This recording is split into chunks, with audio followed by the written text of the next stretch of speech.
Tasmat samadhirvyuthaya Aryavalokiti swarasya Bodhisattvasya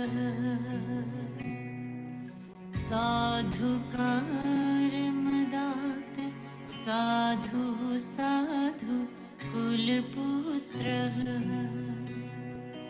Evametat kulputra Evametad gambhirayam pragyam paramitayam Saryayam saritavyam yatha tvaya nirdishtam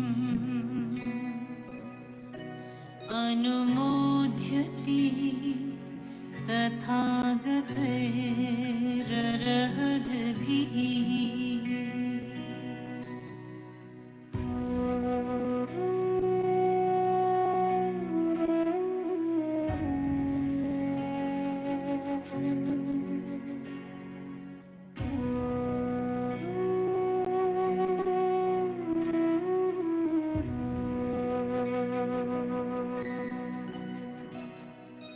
Idambo jad bhagavan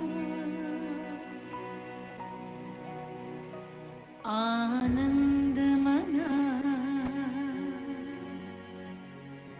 Ayushman Shariputra Aryavalokiti swarasya Bodhisattva sac sarvavati Parisat sadiva manusa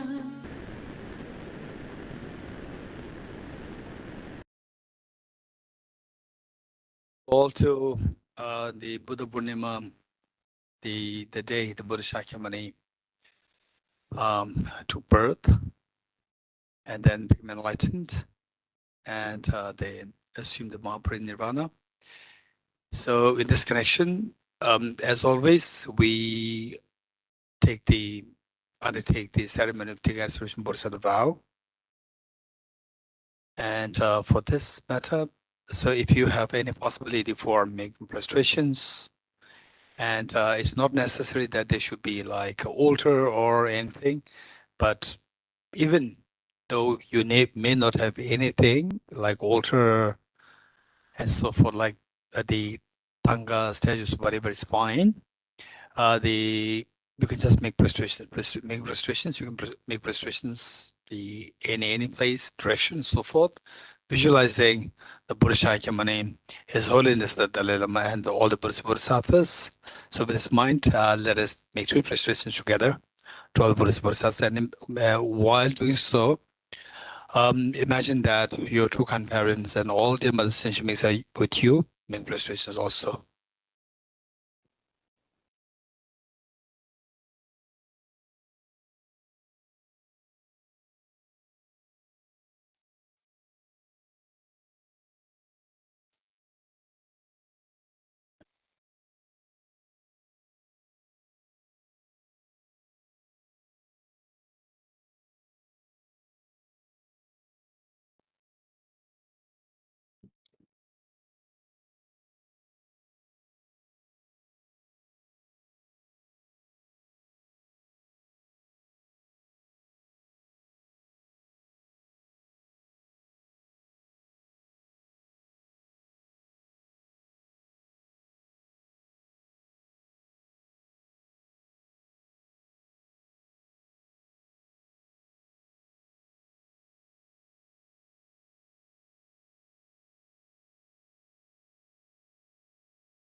Của mình thưa.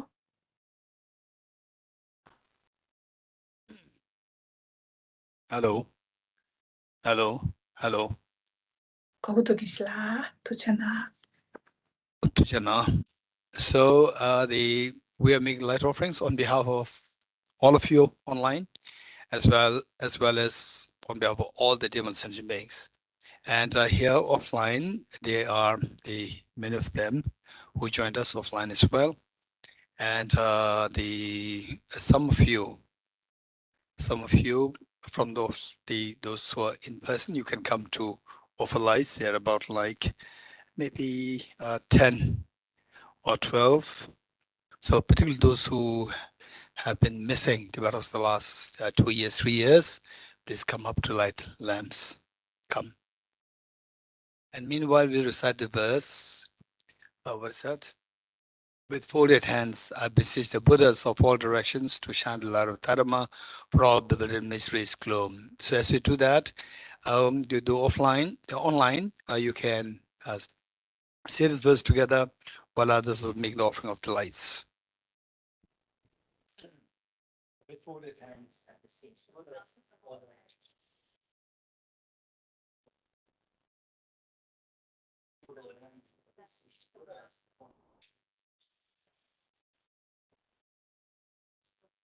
With folded hands, I beseech the Buddhas of all directions. With folded hands, I beseech the Buddhas of all directions. With folded hands, Buddhas of all directions to shine them.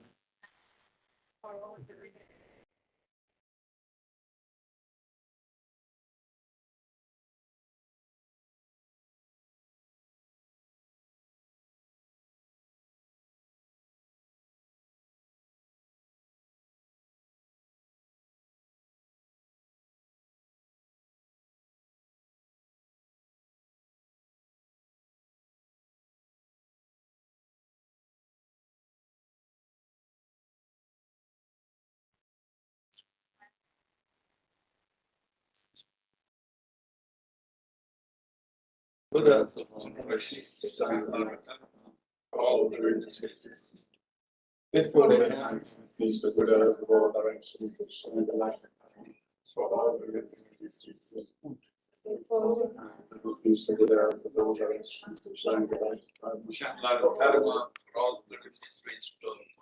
With folded hands, I beseech the Buddhas of all directions to shine the light for all.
Of all directions to shine light of Dharma for all blood and mysteries. There. Okay. Osbiala. Come. With folded hands, do it. Don't do it. Don't do it. Ajay come. Come.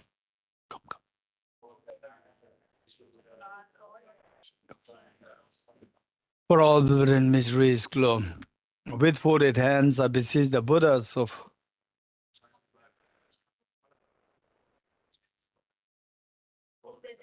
Bismillah. Bismillah. So this teacher. La.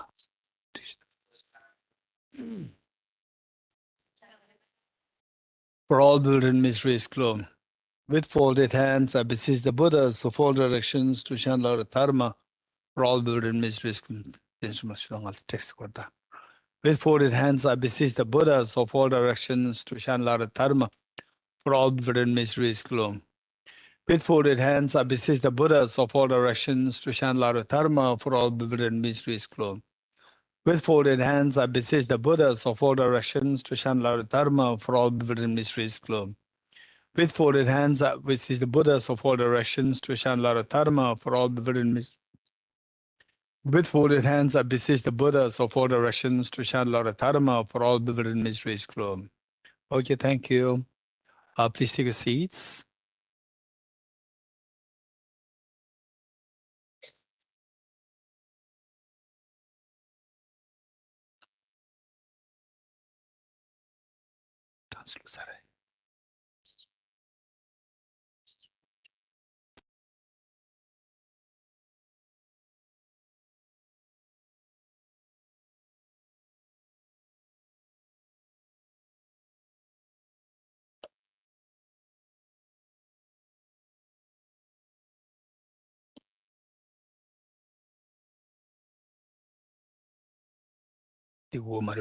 Mike. Mike.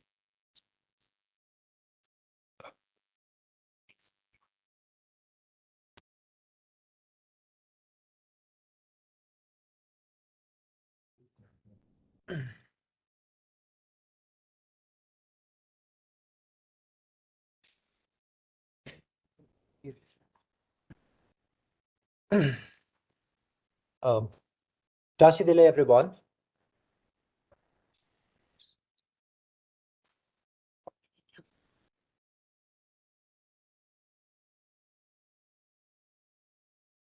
Tashidele, everyone, and good morning, good afternoon, and good evening to all of them who are present here from online. And at the same time, before I proceed, I would like to make a humble request to all of you to kindly keep your mobile phone on silent mode or airplane mode to avoid any interruption. Well, thank you for that. Now, please allow me to introduce myself. I'm Kunga Chindan, Program Coordinator of Tibet House, New Delhi, and I would like to graciously welcome all of you for gathering here with us to commemorate the auspicious day of Buddha Purnima and undertake the ceremony of Aspirational Bodhisattva Vows. Now, let me also take this very opportunity to welcome all of you who are joining with us online from YouTube and WebEx, and at the same time to all the offline participants who are gathered here. Thank you very much. Now, I would like to offer my humble respect and would like to thank Venerable Geshe Dorje Damdula, Director of Tibet House Cultural Center of His Holiness the Dalai Lama, for accepting our request to grace this evening by undertaking the Aspirational Bodhisattva Vows. Now, before I request Venerable Geshe-la to lead the session, I would like to share a brief information about Buddha Purnima. Buddha Purnima celebrates the birth of Siddhartha Gautama Buddha. It is celebrated on the full moon day of Vesak. Buddha Purnima is one of the most significant days in the Buddhist calendar because on this day, three important events of the Buddha's life took place: his birth, his attaining enlightenment, and his parinirvana.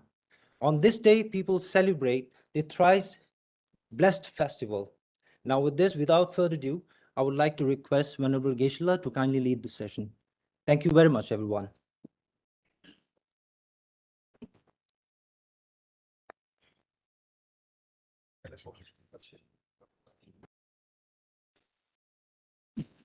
Okay, welcome you all, both online and offline. And as Kunga Chandela, our program coordinator, very clearly indicated about the significance of this. It's in the comments. Hello, hello. So now online can hear, but offline cannot hear. Okay, online, can you hear me? Okay, so this. Okay, so the offline people cannot hear me. I'm waiting for the loudspeaker. Hello, hello. Can you hear me? Ashokji, can you hear me? Good. Okay. And for the online participants, is there any echo or is clear? Shweta is clear? Very clear. Good. Okay.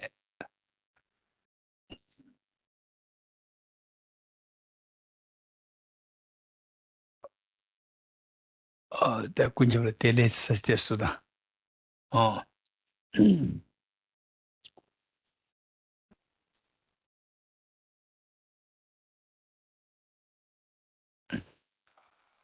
Shidile, Ishila. Oh.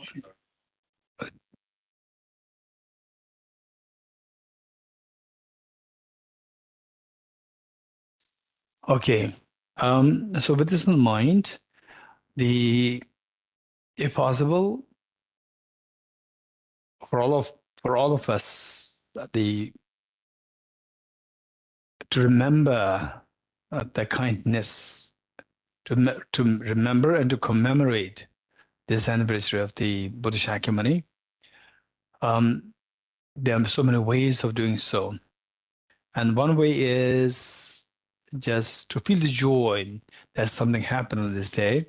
And then particularly Buddha Shakyamuni, a very prominent being on the planet Earth. And then people, let's say, organize some picnics, parties, and so forth as a means to celebrate. Of course, that is finding joy, creating the joyous environment for yourself and for others in commemoration of this great enlightened the being. Whereas some people, then in the traditional ways, particularly they make show that they engage in some virtues like making prostrations or say they doing extra recitation mantras, and instead of wasting time going around, they would make offerings, light offerings, and do some extra prayers and so forth. And there are many ways to commemorate this day. And what we're doing here is what for the Buddha Shakyamuni appeared on this earth. We're trying to fulfill that. And the great purpose for the Buddha Shakyamuni appeared on this earth is if you look at the biography, and it's not just Buddha Shakyamuni, in fact, all the enlightened beings, such as the Lord Mahavir, who was like a contemporary of the Buddha Shakyamuni, and Ram, who was exiled for about 14 years, and then all the citizens of the kingdom, they were just waiting for his return, and seeing that the Ram is somebody who's very different, extremely kind, and somebody who is the magnet of all the people, his kins, as well as the citizens. Like was Prophet Muhammad, and then reading the biography of the Baha'u'llah and the Bab related to the Baha'i religion. Extremely inspiring. And in fact, Bab, the one who made the prophecy of the emergence of Baha'u'llah, he died with 700 bullets shot at him because of speaking for the equality of men, women, education of women, and so forth, so courageously fought against the social evils. And so looking at these, we see that these great enlightened beings, and like also Guru Nanak and Zoroaster and the Jesus Christ, as such great inspiration. Looking at looking at these biographies, we see that they all appeared. They share much more in common, that they appear on this planet Earth to really fight against the social injustice, to create happiness, to give happiness to the individual beings. So the Buddha Shakyamuni appeared on this earth to give us to show us the path to how to create happiness for yourself and to export happiness or expand the circle of happiness for others. So, and how to create this happiness. And the Buddha Shakyamuni really went too deep into the philosophy and the psychology, because happiness is all about your mental state, the resultant state of your mind, and what gives rise to the happiness is also the causal mental states. So how to create the causal mental states, what you're going to recite here, ye dharma hetu prabhava, all these phenomena arise from the causes. So the Buddha emphasize so much on the efficacy of the cause and effect, on that basis to embrace the correct causes which are responsible for giving rise to happiness, and then also not only happiness for yourself, but the causes to expand your happiness to infinity towards all the beings. So there's great emphasis there, and the happiness, the Buddha indicated that is related to your thought process, which involves two things. One is the cognitive thought process, and the other one is the affective thought process. So you bring change in your cognitive thought process, and so mental stress and so forth calms down, and your happiness expands. And you change the affective thought process, again, the whole world view will be changed. What otherwise can trigger agitation within you can trigger joy in you. So these are the two extremely subtle processes Buddha Shakyamuni taught in terms of fine-tuning your cognitive thought processes and fine-tuning your affective thought process. In other words, encouraging all of us to expand our compassion towards others on the basis of understanding, on the basis of the cognitive, the understanding of things as all interdependent, yourself, others. In other words, to lead a life of inclusivity, not exclusivity. So with this in mind, just visualize Buddha Shakyamuni and His Holiness the Dalai Lama and all the enlightened beings in the space in front of us as so loving, caring, and embracing. And then for the Bodhichitta field, visualize your two grandparents. And even if you have difficulty with the parents, it doesn't matter. It doesn't matter, meaning that what we're trying to do is we're going to expand the circle of compassion, transcend the ordinary thinking. Say when we have some differences, clashes in your opinions, then there is the division happening and the aversion happening. Whereas this is something so easy, what happens so easily to the ordinary people, if that happens, is an indication that we are very, very ordinary beings. And by being ordinary beings, there's no benefit at all. It only is the platform for all our miseries. Whereas what we're trying to do here is to transcend the ordinariness, meaning that transcend the ordinary thinking and embrace all of the beings which the ordinary people cannot do. And yet, even the ordinariness, this is not intrinsically real.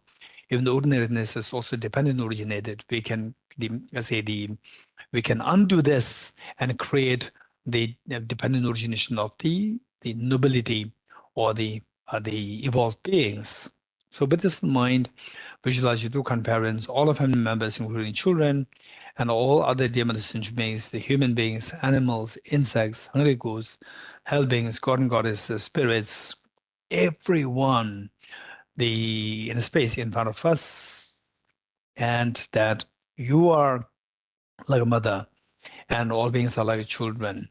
And this is a great opportunity that this Prince Siddhartha, that he so courageously, he was born on this day, and then he so courageously left all the royal benefits and left barefooted, left for the forest, to go into the tapasya or the penance and austerity, and then finally found a path which Dignaga so beautifully encapsulated in his words of salutation in the text Pramana Samuchaya, where he said, the one who is transformed into the reliable guide, motivated by altruism to benefit all sentient beings, the teacher, Sugata and protector to you among prostrations.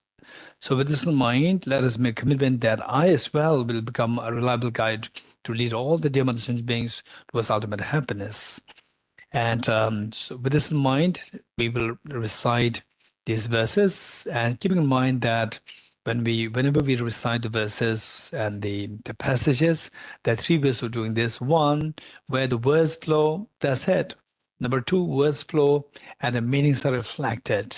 Number three, words flow, meanings reflected, and the experiences invoked. And for the third category, one should have a great deal of meditative experience of compassion, of the wisdom of emptiness, particularly analytical meditation alongside Singaporean meditation.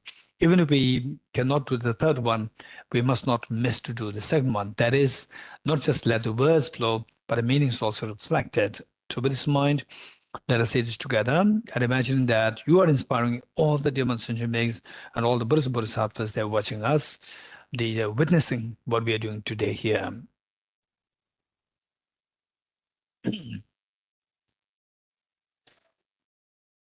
Okay. So those offline, so we make sure that we have the text. If you don't have the text, then it's going to be just like waste of time. Offline. Text away. Yeah, though. Tell me. Okay, just raise hand those who do not have the text. Offline, if you don't have the text, online they're seeing the screen. Offline, make sure that you have the text.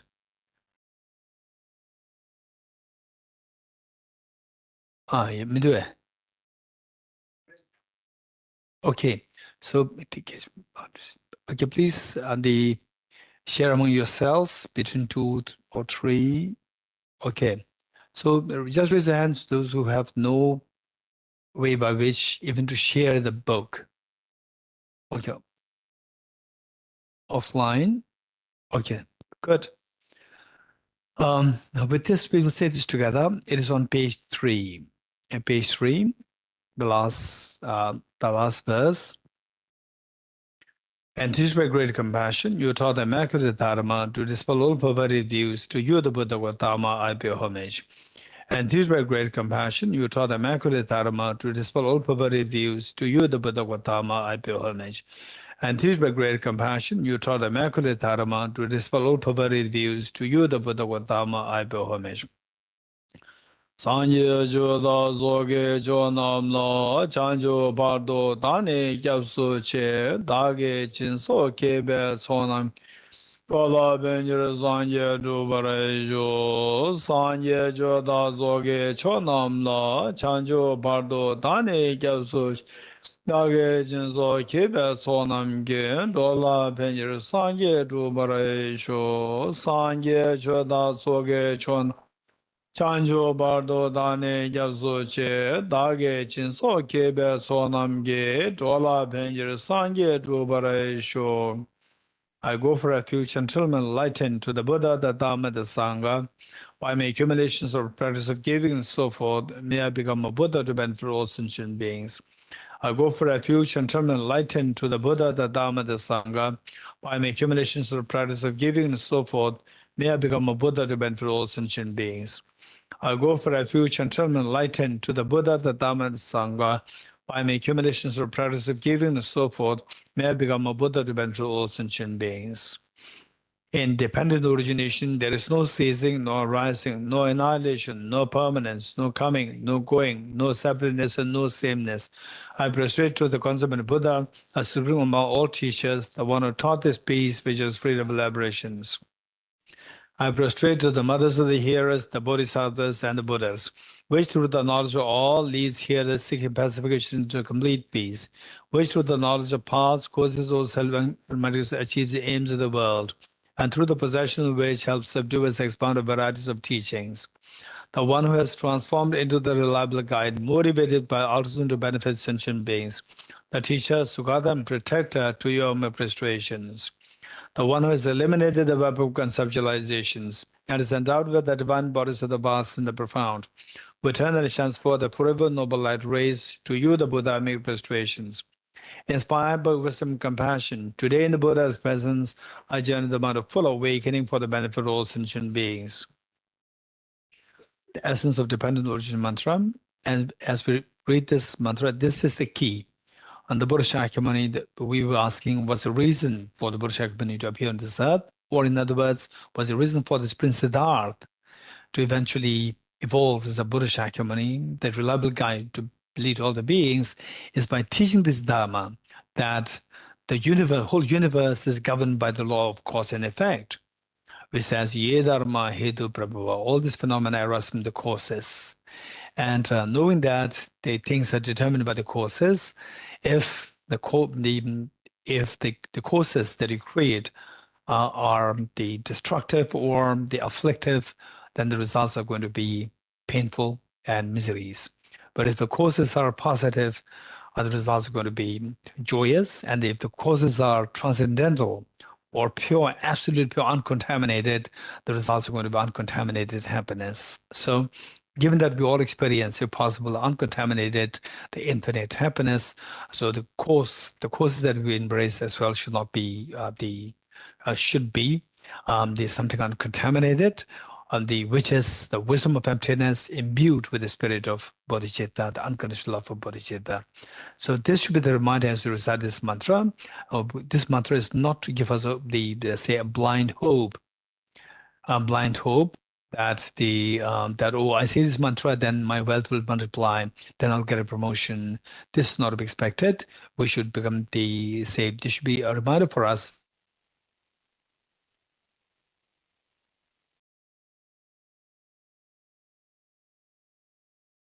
rather than saying, Buddha, please remove my hunger. If you're in dark, rather than bring to Buddha, Buddha, please remove the darkness and bring light, light a candle. So these are the courses, the proper courses and conditions that you're gathering, which the wise person should be doing. So this should be a reminder for us, and this will give us a deeper and deeper conviction in the efficacy of the cause and effect. And then whatever we do in line with the principle of cause and effect. And it doesn't matter what religion that you're following. It doesn't matter what gender, what ethnicity, and what social the background. You engage in the proper courses, and the desired results will invariably arise within you. So, say for example, even you're a Buddhist, if you conform yourself to the principle of cause and effect. So no matter how much you claim yourself to be following the Buddha or as a Buddhist, and then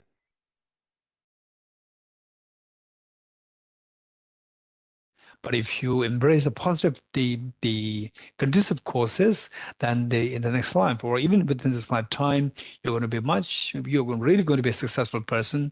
And in the future lifetimes, and you will only have the experience of the goodness within you and not having to suffer.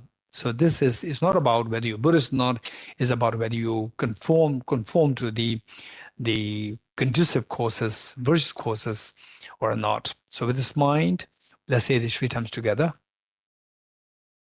Om ye dharma hetu prabhavam hetum tesham dathagato yavatat tesham chayo nirodha evam vati mahashramanaye svaha. Om ye dharma hetu prabhavam hetum tesham dathagato yavatat tesham chayo nirodha evam vati mahashramanaye svaha. Om ye dharma hetu prabhavam hetum tesham dathagato yavatat tesham chayo nirodha evam vati mahashramanaye svaha. Meaning of the Undertaking mantra. All phenomena arise from causes. The causes are taught by the Tathagata. The cessation causes as well as taught by the Great Seer. Profound, peaceful elaboration-free, clear light and non-composite. Such is the natural light Dharma I have discovered. Finding no one could fathom this teaching, in silence I will return to the words. Beyond utterance, thought, and expression is the perfection of wisdom, which is unborn, unceased, and has the nature of space, is the object of apprehension of self-realized wisdom.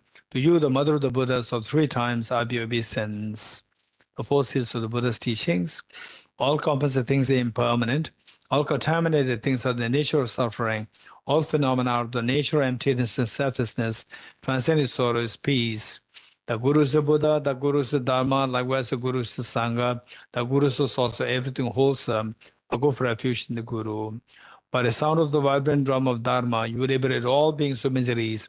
I beseech you to kindly remain and give teachings until the end of the expanse of billions of eons. The Buddha does not watch the negativities of beings, nor does he remove their miseries by his hands. His spiritual realizations are not transferred to them. It is by teaching the truth of the suchness that the beings are liberated. With folded hands, I beseech the Buddhas of all directions to shine light of Dharma for all bewildered miseries gloom. If you're attached to this life, you are not a spiritual practitioner. If you're attached to samsara, you have no renunciation. If you're attached to your own self-interest, you have no bodhicitta. If there is grasping, you do not have view. Okay, I'm going to quickly explain this verse as a part of the teaching on this auspicious day of the Buddha's the birth. There's 4 lines. It's very simple. It seems very profound, and it's very concise.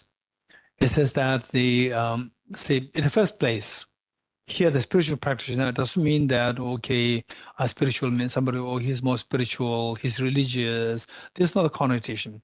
The connotation is that find what you want before you classify yourself spiritual, non-spiritual, or whatever. The first thing that you ask is, what am I seeking? What I want? So some people may say that I want a promotion. Some people may say that I want a good family.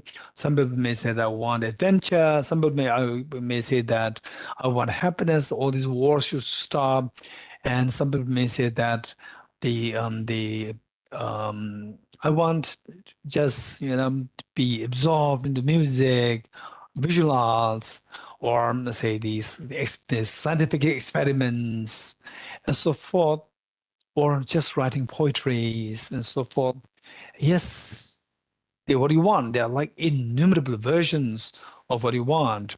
And if you ask the second question, why do you want to absorb yourself in writing the poetries, or just absorbed in the music, or say the adventure, or the the scientific experiments, and the environment, ecology, and visual arts and so forth, then you say that makes me happy. So then we see that we all boil down to the same aspiration, seeking happiness and trying to curb our miseries. This is the commonality which is being shared by all the beings, all sentient beings. Knowing this, the next question is that this happiness that you're seeking, and then okay, what about the happiness in this life or the future lives? This question.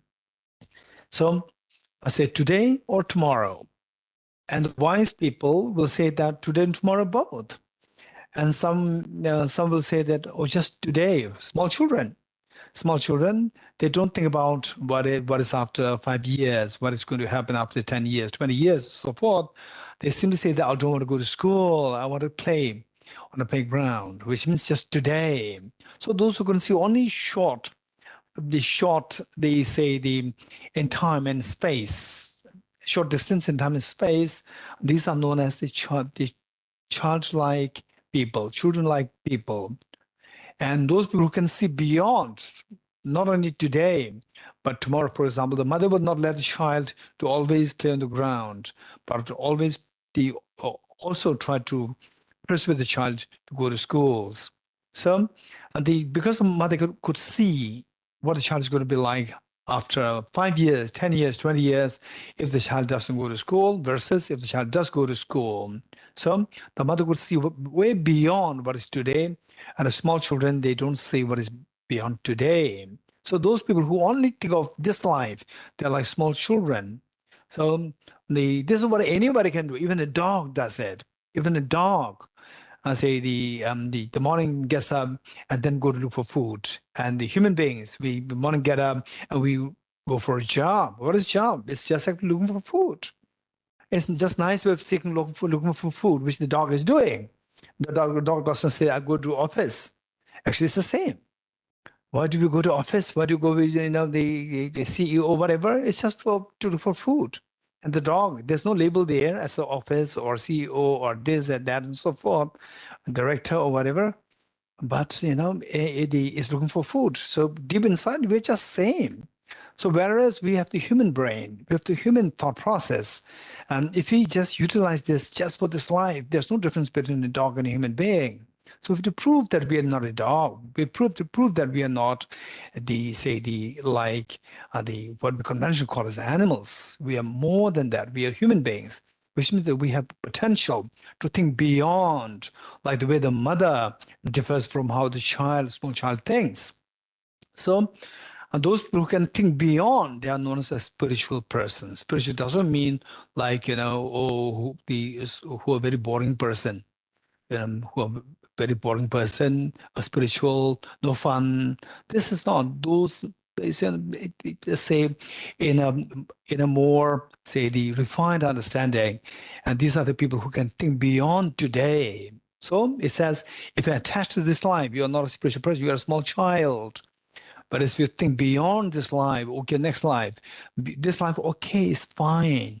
So even the dogs, they can get food. So the human beings, of course, will not have this problem. But what about tomorrow? What about next life? That we cannot be sure. So those people who can think beyond a plan for what is life after, these are known as the spiritual practitioner number one. Which means it doesn't mean that you have to neglect this life. This life is so important. And take care of this life to take care of the next life. Number two, if you're attached to samsara, you have no renunciation. Say that, and today you get a food, and and tomorrow also the person helps you to give you food, and after tomorrow, yes. But what about after 1 year?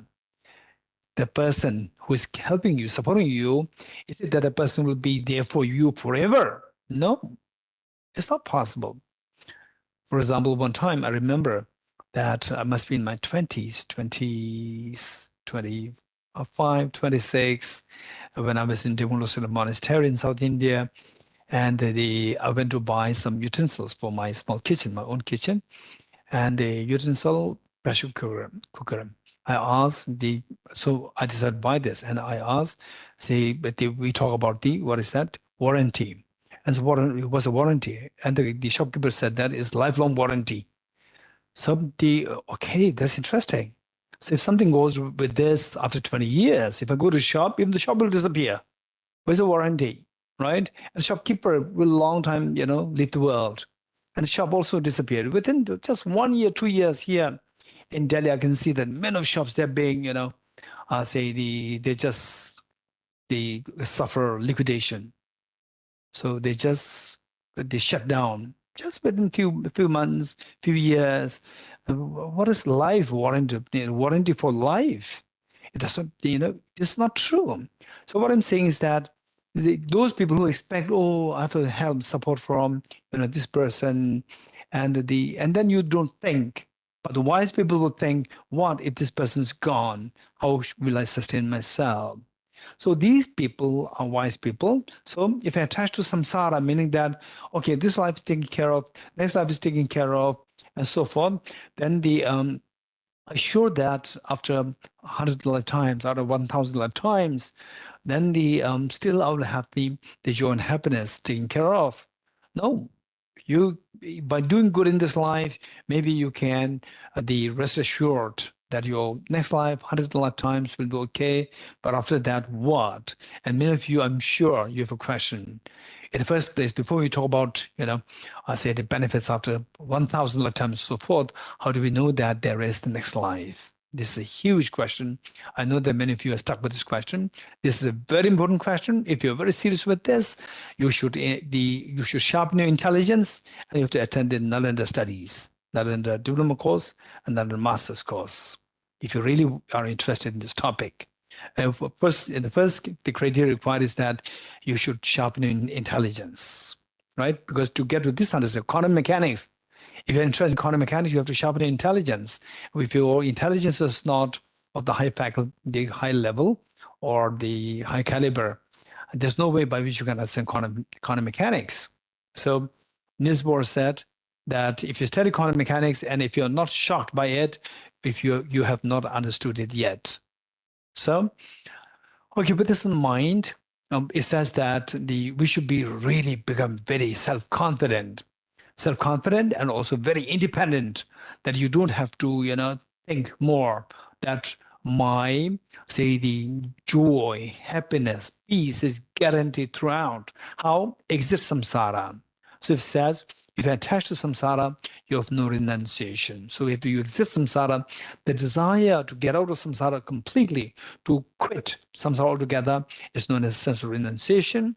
So that is required. So what exactly is renunciation? How to cultivate this? This is all well explicated in Lama Tsongkhapa's short text with 14 verses, known as the 3 principal aspects of the path, which is included in this very text, in this very compilation of the texts, known as the Blaze of Non-Dual Bodhicittas. The book is for the online participants. The book which is being shared here, and for offline, you have the brown book in your hand. In it, this text is included, 14 verses, the 3 principal aspects of the path. And the next, if you're attached to your own self-interest, you have no bodhicitta. So finally, the secret of the happiness lies in compassion. And depending on how expansive your compassion is, that determines the expansiveness of compassion. Sorry, your happiness. And if your compassion, say, the embraces to like the 5 family members, that is your happiness. And then the moment you go out of your family, you're not happy because you confront with people with so much of, you become judgmental. People are judgmental of you. You are judgmental of others, and because you have created a barrier of barrier of the distinction between you and I, lacking the compassion. Whereas if you expand it to like say 100 people in your community, while you're in a community, there's happiness. The moment you get out of the community, again, there's attention. So whereas you can cultivate the universal compassion, which embraces all the beings, then you experience the infinite happiness. So to what extent you're going to experience happiness is determined by to what extent you expand the circle of compassion. And the greatest compassion is known as bodhicitta. The highest level of the compassionate attitude is known as bodhicitta, the desire to become enlightened for the benefit of all the sentient beings. So it says that if you're attached to your own self-interest, selfishness, then you don't have the bodhicitta, which means that happiness is not that expensive. And then finally, how to make these two things happen, to quit your samsara completely, to terminate samsara completely, and to embrace the ultimate, the enlightenment, ultimate happiness. So to do that is all a mental mechanism. And so there, we have to fix your cognitive thought process. So finally, the cognitive thought process within you, that is responsible to determine how you behave in a selfish way or in ways to embrace others. So the last one says, if there's a grasping, the cognitive grasping at things, cognitively grasping at things as objective real, you do not have the correct view to see things where you're freed from the blur of to veil the vision of your reality. So let's say this once more. And then particularly, I know that people offline, online, both, the fact that you are connected to this, the program here, which means that you have deeper interest to know what are what are the real, the intentions of the Buddha Shakyamuni for all of us. So these 4 lines, these encapsulate all the aspects of teachings of the Buddha Shakyamuni. So we'll say this together once more. If you're attached to this life, you are not a spiritual practitioner. If you're attached to samsara, you have no renunciation. If you're attached to your own self-interest, you have no bodhicitta. If there's grasping, you do not have the view. Okay, the next. Okay, today we'll recite the praise to Shakyamuni Buddha, which should be on page 14. Page 14. This is page offline here. Page 14, yes. And if it is not on page 14, just make sure that you flip through 1 or 2 pages earlier or the later, because there's variations in the editions. Okay, ready? And as you recite this, this is very important. Some people, so I already know what is said there. Why should I have to repeat it every day? And some people, they just with blind faith, they recite it every day and not even thinking that they get some blessings. So the real blessing, number one, so these are 2 extremes. One who think that just by reciting, I get the blessings. And number 2, that why should I have to recite? I know this already, right? Why I have to do it again? I know this already. So these are 2 extremes. So we have to avoid the 2 extremes. The first one, blindly reading it, and you spend, like, let's say this praise to Shakyamuni Buddha, you spend less than 4 minutes. And so spending 4 minutes and find the purpose is to accumulate merit. And recently when I was in Shimla at the request of the Tibetan Women's Association to give the teaching on Buddhist philosophy to the public there in Shimla, the attendees involve the students also, the Tibetan students, and during this teaching, one of the school girl who must be aged, I think, like 14 or 15. During the questions session, she asked, what is meant by merit in Tibetan sonam? What is sonam? So most of the Tibetans, they would take for granted, okay, it will help me accumulate sonam if you or merit. And if somebody asks, what is merit? No doubt they'll get stuck. And this girl asked this, the leaving no stone unturned, asked as to what do you mean? What is sonam? What is merit? And I'm sure that many of you have the same question. So merit accumulation, wisdom accumulation, by the power of the 2 accumulations may become enlightened for the benefit of sentient beings. What do you mean by merit accumulation? Merit. Merit simply means there's the energy of your mind. See that? Energy of the mind. Merit means the energy of the mind. Let's say you have a car, and the car requires 2 things. The purpose is to take you to your destination. And for that, a car's steering must be so good and stable. It must be extremely stable and good. And then then even if the steering is so good, but if the car does not have fuel, the car cannot take you to your destination.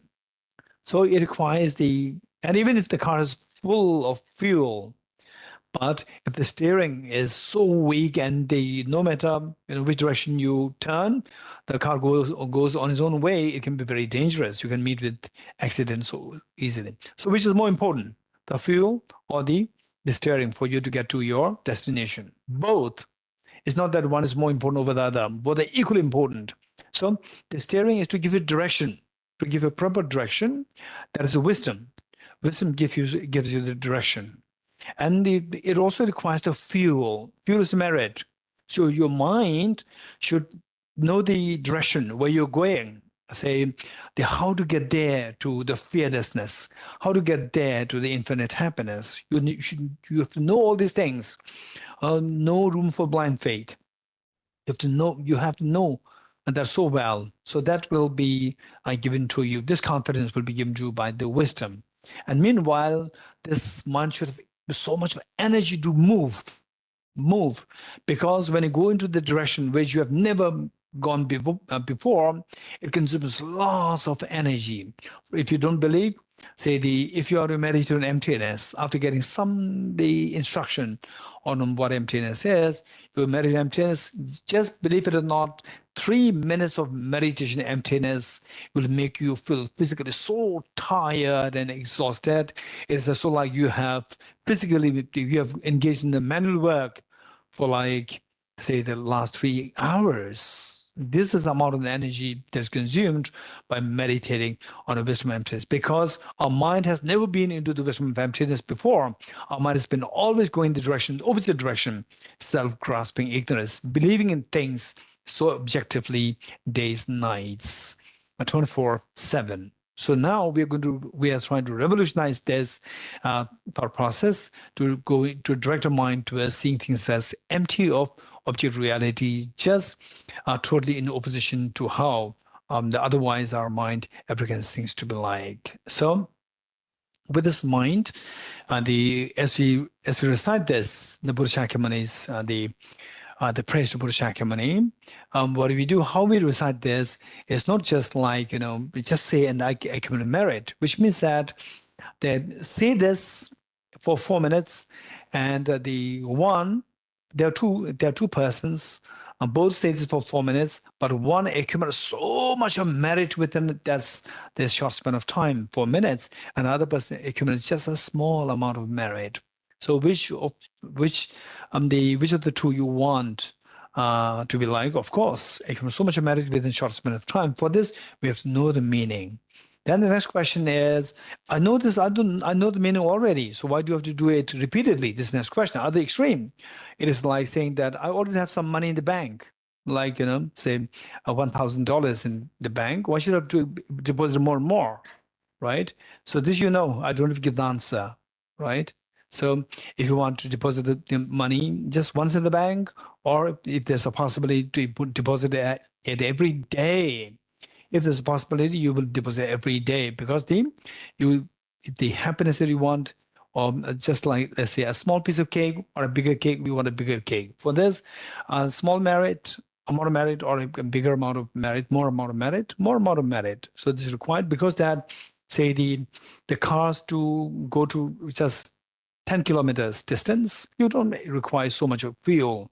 But if it's say aeroplane to just go to the opposite side of the planet, of the globe, you require a huge amount of the fuel. So where we are thinking of going is to Buddhahood, the most furthest, the most distant place. It requires a lot of the fuel of the merit. Okay. So for this, we have to know the meaning.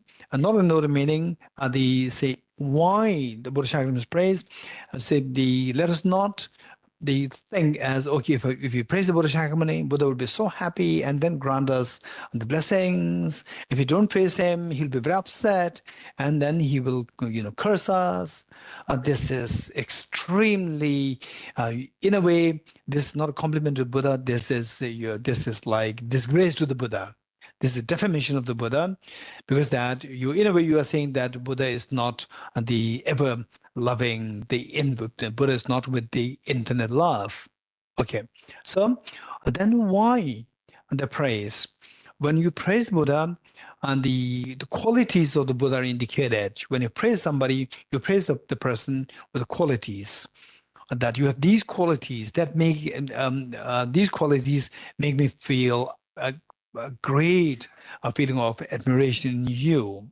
So you identify these qualities, and then why do we have to identify these qualities? There's a purpose there. And the reason is that we also can become Buddhas. Each one of us, whether you're a believer or non-believer, it doesn't matter. We all have the potential for the Buddhahood, seat of perfection within us. Buddhahood does not mean that you should become a Buddhist first and then become a Buddha. No, it's the Buddha. Buddha means the awakening. The Buddha means awakening. And Each one of us, we have the potential for this the awakening. Even before Buddha Shakyamuni, the human beings existed. Buddha came on this earth just 2,500 years ago. Before that, Homo sapiens came 0.3 million years ago. Homo sapiens, and the organisms on this earth 4 billion years ago, which means that since 4 billion years ago, with respect to this planet Earth, since 4 billion years ago, the organisms existed, which means that some form of the consciousness existed. And then where there's a consciousness, where there's a mind, there's the seed of perfection there. And the Buddha existed just 2,500 years ago. So the Buddha discovered that all the sentient beings have this perfect potential. So with this in mind, as we read this, identifying the qualities of the Buddha, and see if you have some of these qualities reflected within you. If you do see that these qualities are reflected within you, just feel the joy of finding that you also have these qualities, and then see how to nurture them further. If you don't have these qualities, which are identified within the Buddha's being, and then given that you have the seeds of these qualities, although they may not be there within us in a manifest form, but no doubt all of us, we have the seeds of these amazing qualities. And given that you have these seeds, why not? We, being gentle, we've been kind to ourselves to let germinate these seeds within us and eventually become the full-fledged Buddha yourself, for the benefit of yourself and all the beings. So this should be the spirit with which to recite this text together. Praise to Shakyamuni Buddha, to the founder, the endowed transcendent destroyer, the one gone beyond, the fourth destroyer, completely perfected, fully awakened being, perfect in knowledge and in good conduct, Sugata, Nur of the world, supreme guide of human beings to be tamed, teacher of gods and human beings, to you, the completely and fully awakened one, the endowed transcendent destroyer, those conqueror, the subduer from the Shakya clan, I prostrate, make offerings and go for refuge. When, O supreme amongst humans, you are born in this earth, you paced out 7 strides, then said, I'm supreme in this world. To you who are wise, then I prostrate. With the pure body's form, supremely pure, with motion like a golden mountain. Praise that blazes in the 3 worlds, win of the best, Lord to ever prostrate. With the supreme sign, space like a spotless moon, color like gold to you I prostrate. Trustee like you, the 3 worlds are not. Incompatible wise one, to you I prostrate. The Savior having great compassion, the Founder having all understanding, the field of merit will call it is like about the vast ocean. To you that the Tathagata I prostrate. The purity that frees one from attachment, the virtue that frees one from the lower realms, the one path, the sublime pure reality, to the Dhamma that pacifies I prostrate. Those who are liberated and also show the path to liberation, fully feel qualified with realizations, who are devoted to the moral precepts, to you the Sangha I prostrate. Do not commit any non-virtuous actions, perform only perfect virtuous actions, subdue your mind thoroughly, this is the teaching of the Buddha. A star, a visual aberration, a flame of the lamp, an illusion, a drop of dew or a bubble, a dream, a flash of lightning, a cloud, say conditioned things as such. Through this merits may sentient beings attain the rank of all-seeing, subdue the 4 faults, and be delivered from samsara's ocean, perturbed by the waves of aging, sickness, and death. Okay, Heart Sutra, we will recite the mantra. Page, it should be page 31. Yes, page 30. 30 or 31. The mantra is twice. You'll see this twice there. Yes, 31. We'll say this 7 times together. And this is the essence of the Heart Sutra. And we'll say this together 7 times. And as we say this, just imagine those of us who have already been there on the Vulture's Peak, where this teaching, Heart Sutra, happened. And whereas those of us who did not go there, never mind. Just imagine that we are all there on the Vulture's Peak, and imagine that Buddha Shakyamuni is you are just in front of Buddha Shakyamuni, His Holiness the Dalai Aravalokiteshvara, Shariputra, and all the monks, nuns, all the bodhisattvas and the lay devotees, they're all there. And you imagine that you are just right there, there on the first row with your parents, with your children, with all the demon sentient beings around you.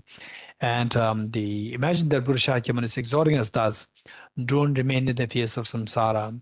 Come to us ultimate happiness by awakening the seed of perfection within you. And you hearing what the Buddha Shakyamuni is exhorting, you're so inspired by this, and you then you inform this to all the demon sentient beings. Look, just listen to what the Buddha Shakyamuni taught us, not to remain in the fears of samsara, in the tears of samsara. Come to result of happiness. And all you demon sentient beings, hearing what you are saying, they're so inspired to join you in unraveling this hidden treasure within you, which is the Buddha nature within everyone. But remove the mental dirt and the hidden treasure to be unraveled fully, that each one of you experience total fearlessness and infinite happiness for yourself and for all of the demon sentient beings. With the spirit, and those of us who already have some exposure to what emptiness is, as you recite this, what actually helps us to go from gade, para, samgade, bodhisattva, it happens by meditating on the wisdom of emptiness and complemented by bodhicitta, supported by renunciation. So just reflect once in a while, reflect on the emptiness to see how things are all like dream, nothing existing objectively. Deyata Om Gate Paragate Parasamgate Bodhiswatyata Om Gate Paragate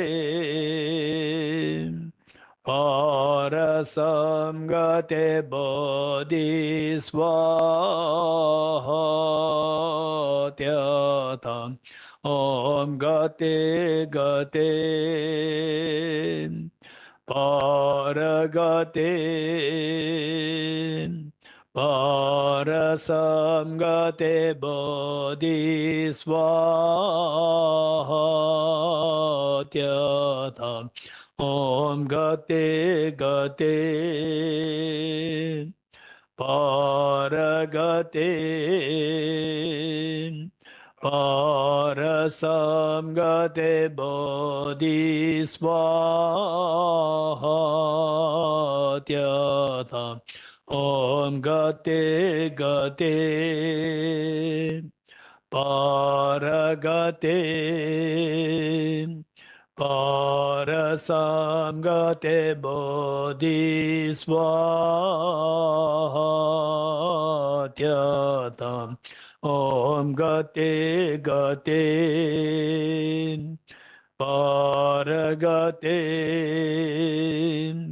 Parasamgate Bodhiswaha. Okay, we'll go to recite the okay, yes, 8 verses of mind training, which is on page 35. Page 35, 8 verses of mind training.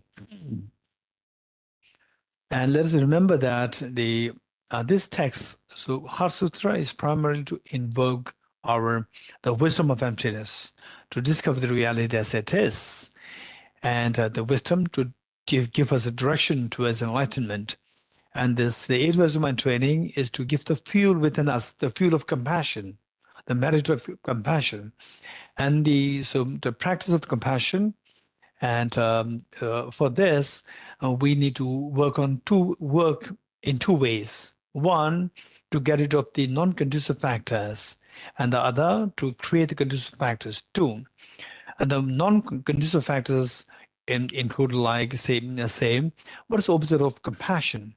Anger and ego.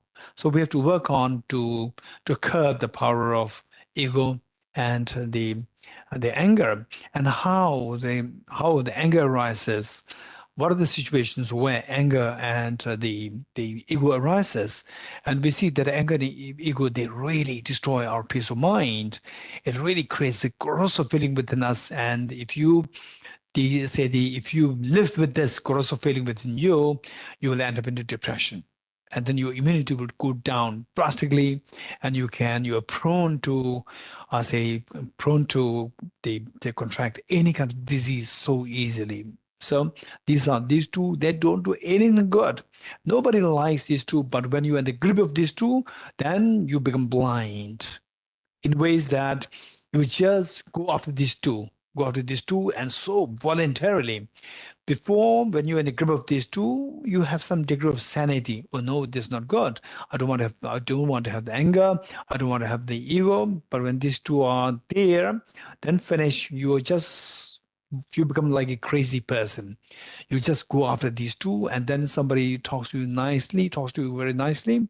Even then, you say that you just try to make the other person extremely unhappy, like your mother, say, okay, calm down. What calm down? You become so angry. So these are two things: anger and self-grasp, the ego. These two are the things which really destroy your compassion. And with compassion, your happiness expands. So keeping this in mind, and of course, the compassion, how to cultivate this compassion, there are two broad methods. We have to learn these methods and then practice them. Eventually, you feel the wonder of the universal compassion, where you're able to you see that your compassion is expanding towards more and more people. The joy that you get becomes so profound. You have never experienced the joys, the wonder of these joys ever before. So this is what we're going to experience. So these eight verses, well, there are many of them are to counteract our ego and the anger, and identifying what are the factors which can trigger anger within us, ego within us, and then how to curb them. So this is what we are reading.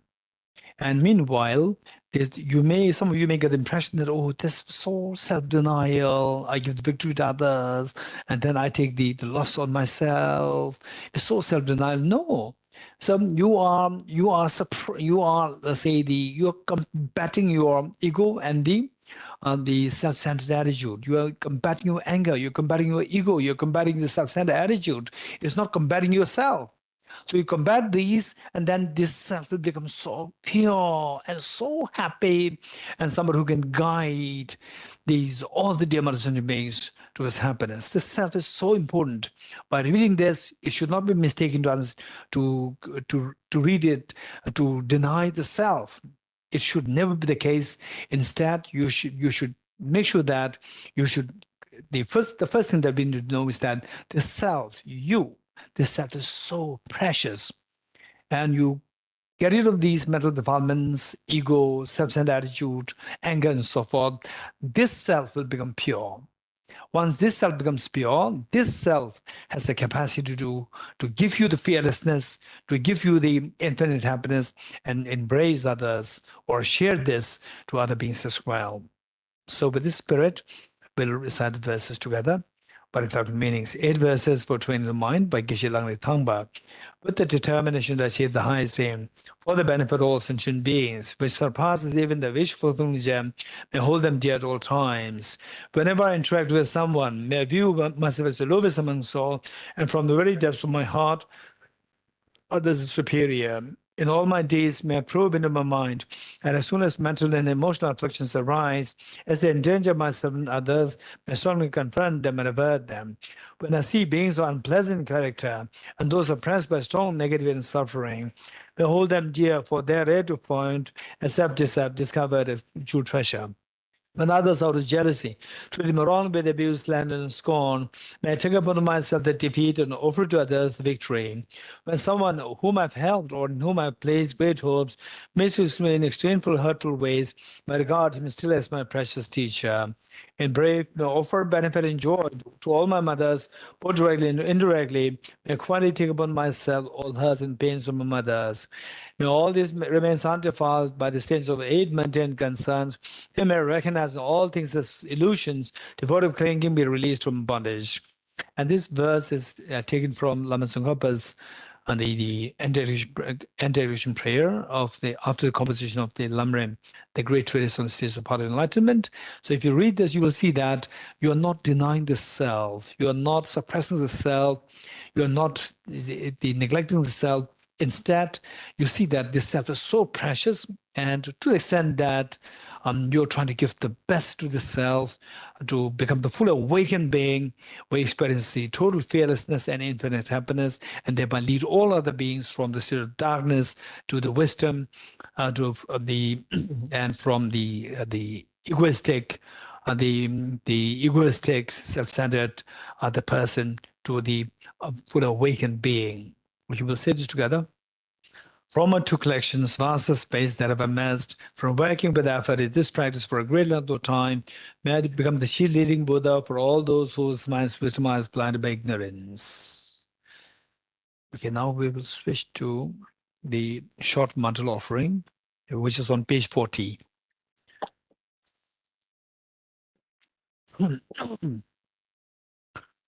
Page 40, short mantle offering. Okay, the whole idea is to say seeking the blessings of all the Buddhas, Bodhisattvas, and when you actually when inspired by somebody, you want to make the other person happy. And how we make the other person happy in the on the level of the ordinary people like us. We try to give something as presents so forth. So we make offerings of whatever good that you can think of this universe to all Buddhas, Bodhisattvas. It's not that when you offer this to Buddhas, Bodhisattvas, they'll be very happy. No. In a way, your mind is you are energizing your mind. Our mind is so weak due to the stinginess. Our mind is so weak due to the stinginess. Our mind is so weak due to lack of integrity. Our mind is so weak due to the laziness. Our mind is so weak due to the lack of control of your mind, scattering everywhere. Our mind is so weak and not seeing the reality. So when you make offerings of whatever good things that exist in the universe to all Buddhas, Bodhisattvas, you are energizing your mind. You are energizing your mind from the weakness of the stinginess to the strength of generosity. And the object related to related to which the generosity greatest, the most, the power are the Buddhas, Bodhisattvas. So we make offerings of everything good that you can think of in this universe, the beautiful garden and so forth, to all Buddhas, Bodhisattvas. First we'll say in English and then in Tibetan. This ground adorned with perfume, strewn with flowers, adorned with Mount Meru, the four continents, the sun and the moon. I imagine this is a Buddha. Also makes enjoy the pure land. Tibetan. O Sajibge Joshemendo Tam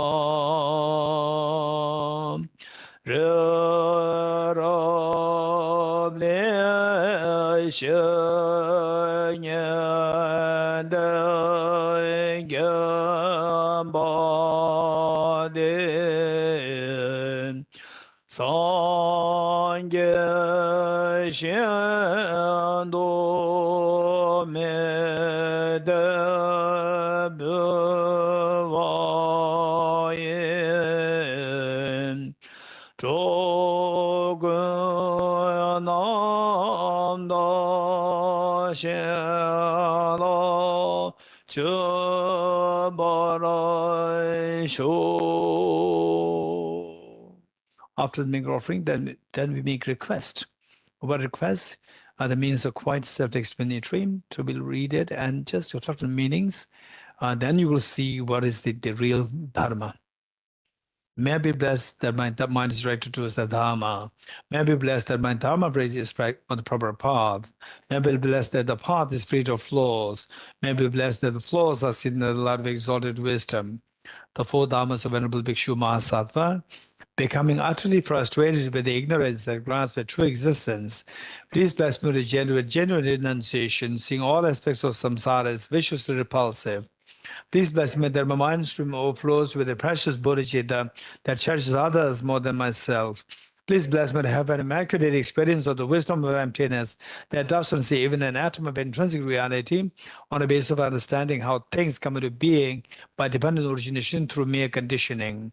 Please bless me that my mind stream overflows with the precious wisdom of the non-duality bliss and emptiness. Idam Guru Ratna Mandalakam Niriyataya Me. Okay, now we read the foundation of all good qualities. So that's what we did is that we have created the fuel within us, and also we have searched for the direction. So this, the foundation of all good qualities, this the composition again has only 14 verses. This is like the roadmap to full awakening. And as we read this, just let us make a point that we know the meanings are reflected in your mind.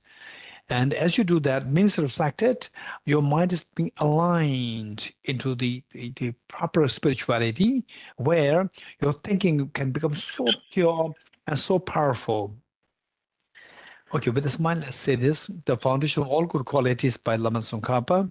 The foundation of all good qualities is a kind and perfect pure Guru. Correct devotion to him is the root of the path. By clearly seeing this and applying great effort, please bless me to rely upon with great respect. Understanding that the precious freedom of this rebirth is found only once is greatly meaningful and is difficult to find again. Please bless me to generate the mind that unceasingly to night takes impermanence of water bubble. Remember how quickly it decays and death comes. After death, just like a shadow that follows the body, the results of virtuous and non-virtuous karma follow. Finding firm and definite conviction in this, to abandon even the slightest negativity and accomplish all virtuous deeds. Samsaric splendors are unsatisfying and unreliable. Seeking them is the door to all suffering. Recognizing these shortcomings, please bless Bodhichitta with strong wish for the bliss of liberation. That by this pure thought, mindfulness, alert, and great cushion arise. The root of the teaching is keeping the Pratimoksha vows. Please bless me to accomplish this essential practice. Just as I've fallen into the source of samsara, so have all other migratory beings.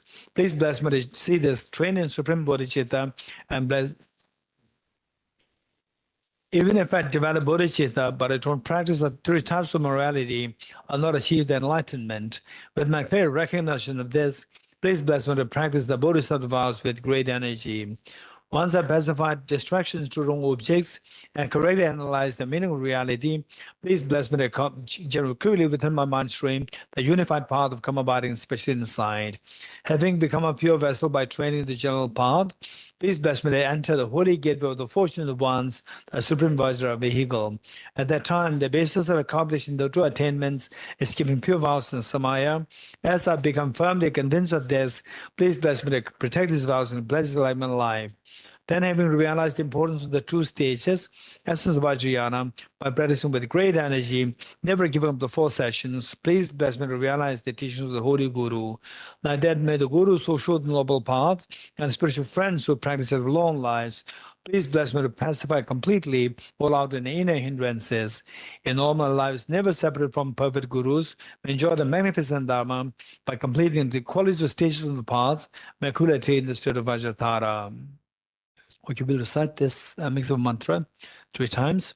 And for information, this maximum mantra was composed by Lama Tsongkhapa himself, and he composed it as a reference to his teacher, Jesuit Rendao Shinundutu, and equating his teacher with the 3 perfect qualities of Buddha.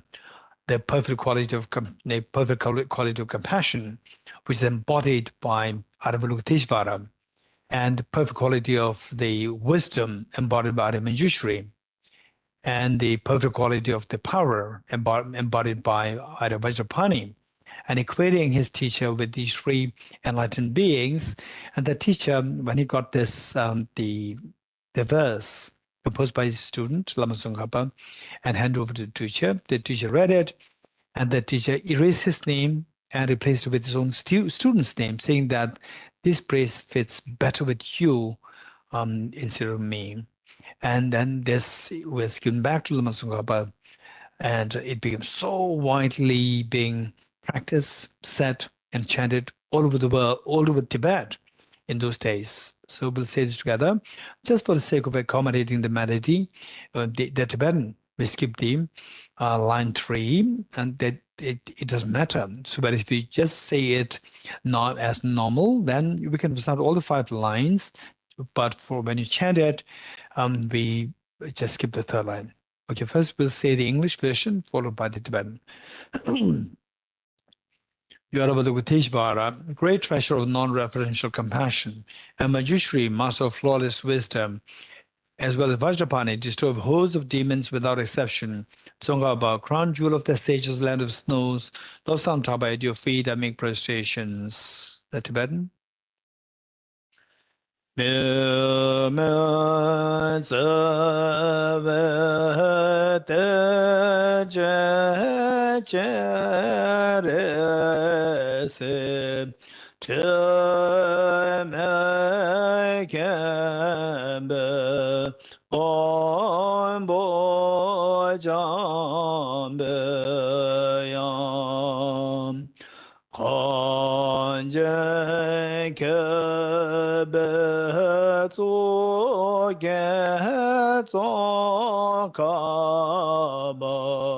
Lo sa cha be shabla so va de le me se ve te je re se te me ken be One bo jam be yam kan jen ke be zu ge zong ka ba lo san ta be sham la so wan de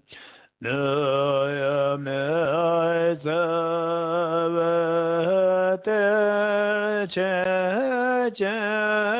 re se te me ken be wan bo jam be yam kan jen ke be zu ge zong ka ba lo san ta be sham la so wan de.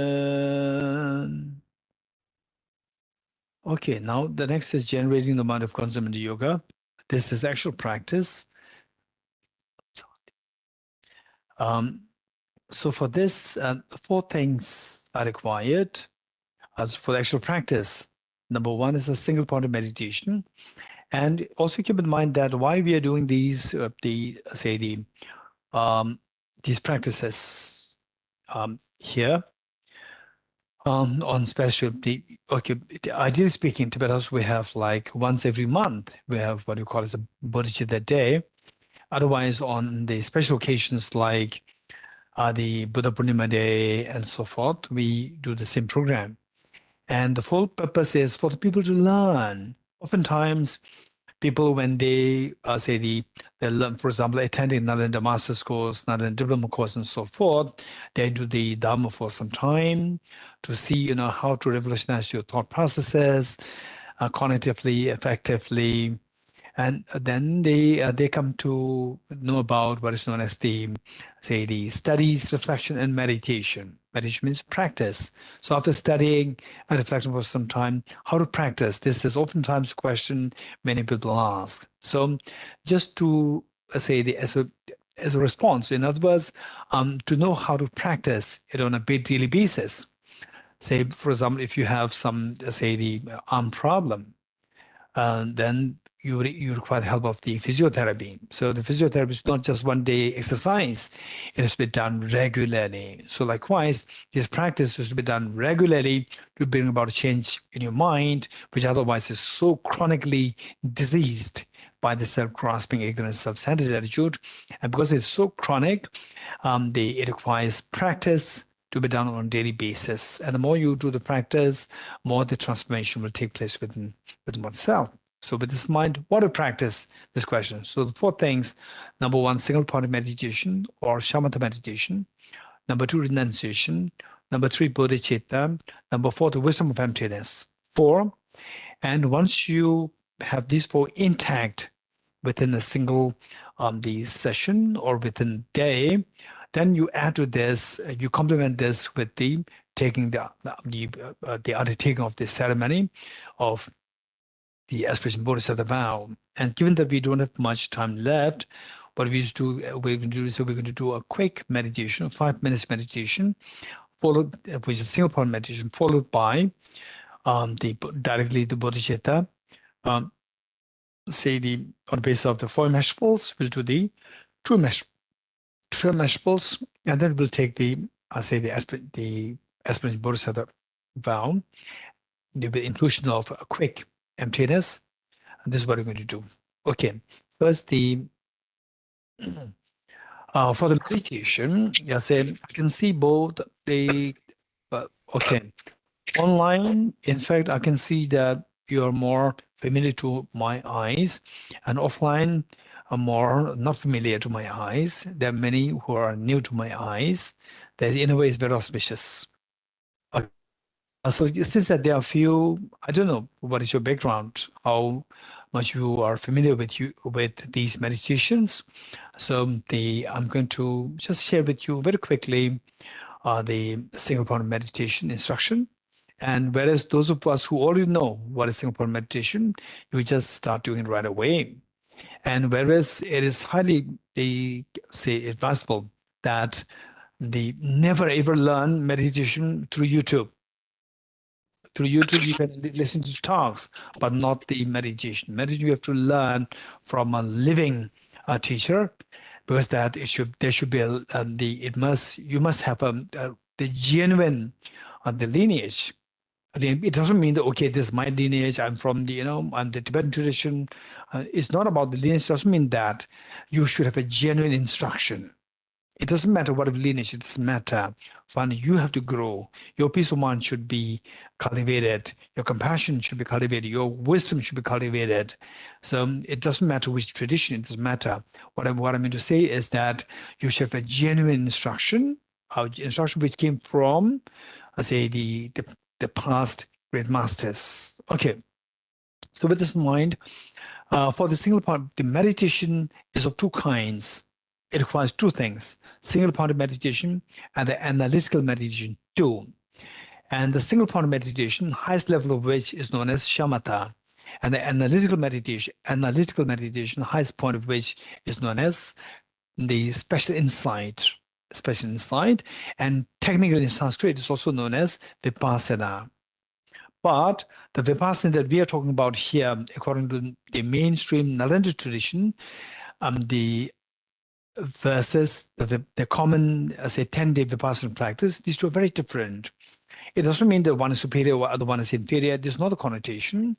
Of course, these 2 are very different. For example, like, it is like, in terms of food, the Chinese food and the Italian pizza. and Chinese shaman. They're very different, although they came from the same source, like the word grains, cheese, or so forth.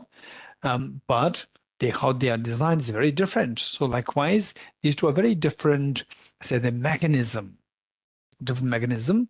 But it doesn't mean that they're completely different. There's not connotation.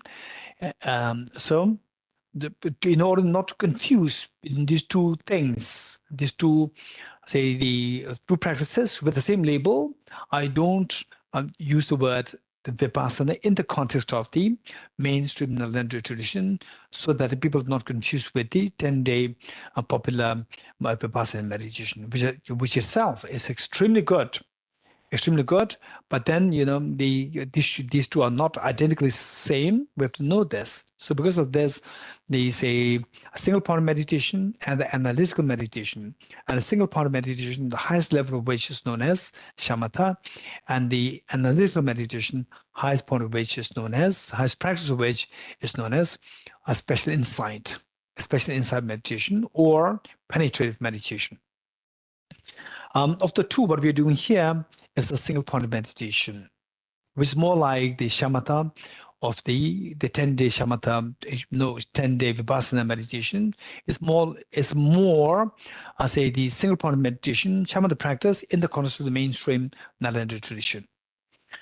And for this, the 4 points to remember: one is the body posture, number 2, the focal point, number 3, identifying the errors of meditation, number 4, applying the remedies to overcome the errors. 4 points not to miss.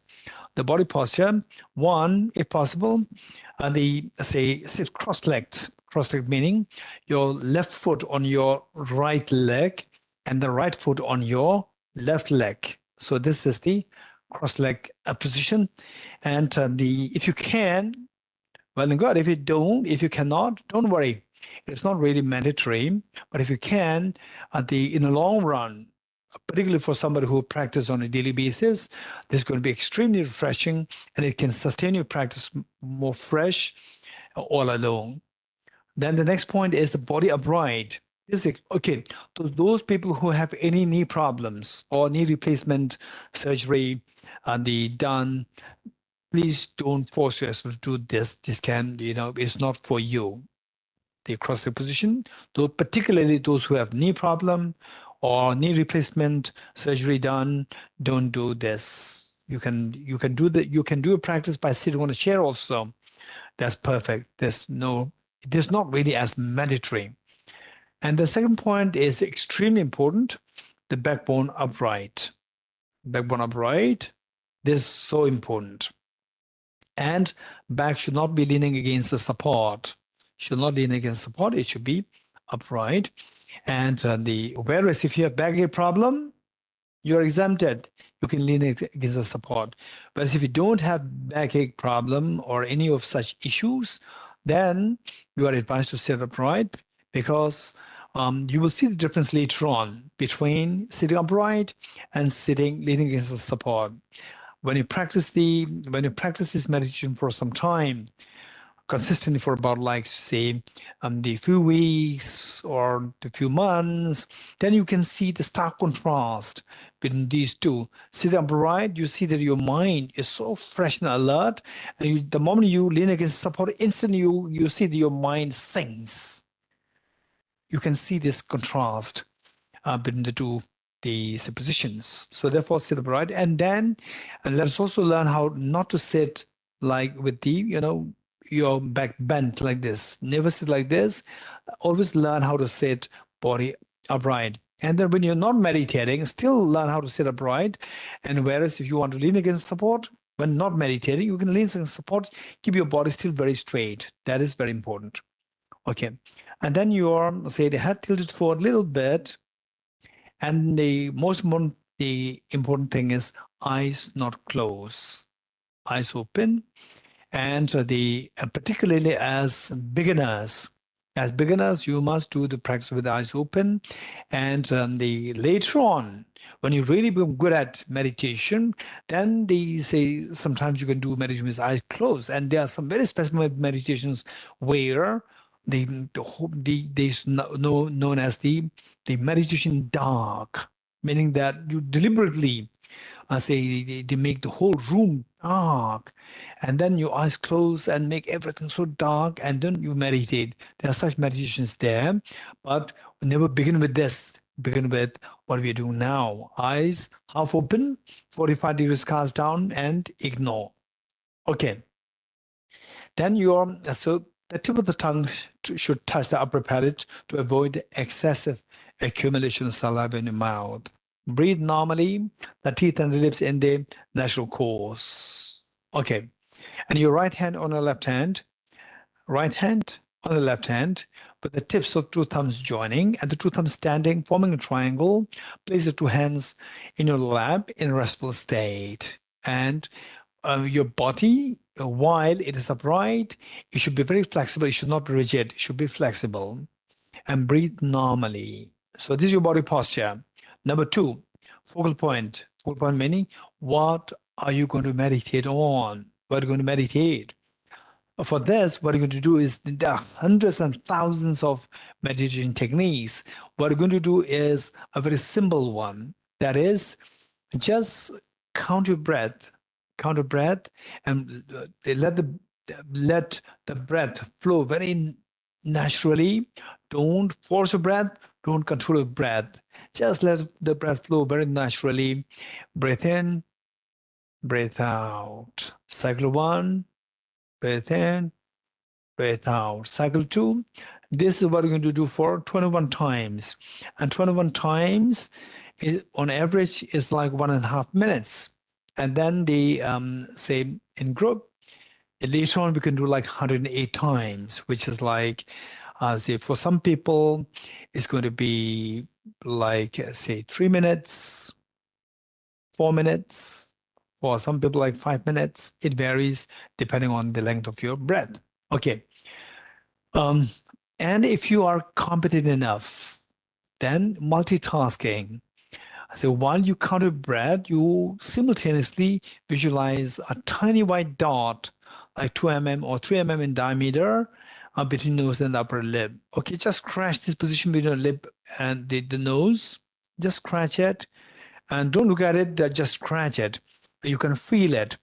You can feel it. Likewise, scratch your back without looking at it. You scratch your back. And you feel that, oh yes, I'm scratching. Yes, I'm scratching. You could feel it. Even though you don't look at it, you could feel it. So when I say that I'm scratching, I can feel that I'm scratching myself. So that is, your mental consciousness is not a sensory consciousness. And your meditation should not be done by your sensory consciousness. It must be done by your mental consciousness. When you become Buddha, or when you transform cognitively and effectively, it's your mental consciousness which is transformed, not your eyes. By doing this meditation, you can become more and more compassionate, but your eyesight may become worse. You're getting it? It doesn't mean by doing this meditation, your eyesight will become youthful. Don't expect that. Your mind, your mental consciousness can become youthful, can become very alert, fresh, compassionate, full of wisdom, but your eye consciousness can go down, right? So because if you have some issues with your eyes, it can go, it will not really improve. But your mental consciousness, this is what will become enlightened. This will become enlightened, and this is where that transformation and the purification should happen. Okay, with this in mind, this is the focal point. So these two things should happen together simultaneously. One is visualizing a tiny white dot, 2 mm or 3 mm in diameter between those upper lip, which you are focused by your mental consciousness and image created by your mental consciousness, but not by your eye consciousness. Meanwhile, counting your breath. Breathe in, breathe out. Cycle 1. Breathe in, breathe out. Cycle 2. This is what you're going to do. Then number 3, identifying the errors of meditation. What mistakes can we make when you do the meditation? There are 2 potential mistakes. One is the mental excitement, where your mind gets scattered here and there. Like you say, oh, I have laundry to do at my home. I have to do cooking. I have to do, shopping. So these scatterings is one problem. And there is this overactivity of your mind. And the other one is mental, the sinking, or also known as the mental laxity. mental laxity is inactivity of the mind. So these two are the two problems. Should any of these two things happen, go for number 4, applying the remedies to overcome the errors. And there are two remedies: the introspection and the mindfulness. Introspection is to once in a while to be vigilant of your own mind, to keep an eye on your mind, to see what your mind is doing, whether your mind is meditating or is it distracted or is in a relaxed state. If you see that it is distracted, bring it back with the mindfulness, bring it back to the intended visual meditation. Okay, ready? We'll do it for 21 times, 21 cycles, which is just like 1.5 minutes. Ready?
Okay. Now we will switch to the Bodhichitta. So that we don't have much time. Okay, for the Bodhichitta, c'est de la tarde de maçon.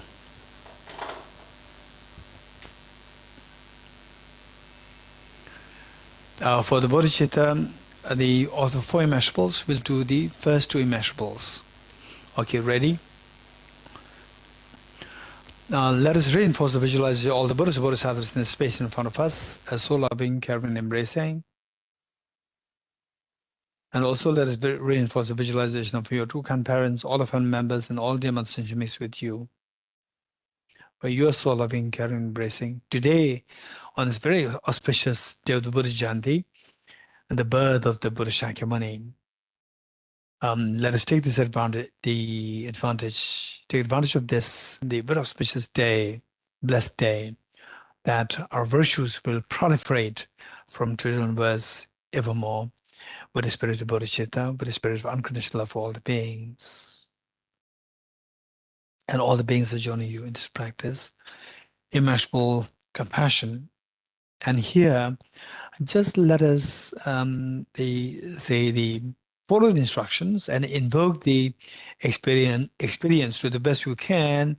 And at times, it may sound a little superficial. It doesn't matter. This is the meaning of the practice, which means we don't know how to do it, and we just mimic something which can be very superficial. And eventually, like practicing music, initially there's no music, it's just a noise. Then over time, it'll become very beautiful music through constant practice. So over time, there's the music of the compassion, music of bodhicitta happening to you with this practice. Okay, immeasurable compassion. How good would it be that all my dear sentient beings are freed from suffering and the causes of suffering. Causes of suffering primarily consisting of self-grasping ignorance, self-centered attitude, and the offshoots in the form of contaminated karmas and their afflictions. May all my dear mother sentient beings be freed from suffering and the cause of suffering. The Buddhas and Bodhisattvas witnessing the doing is such a great commitment. You intensely happy, they're so intensely happy and proud of you. And this pride and happiness invoke the compassion minds of all the Buddhas and Bodhisattvas to send the nectars very soothing lights towards you and all dear sentient beings. The mere touch of lights and nectars with the Buddhas is yours.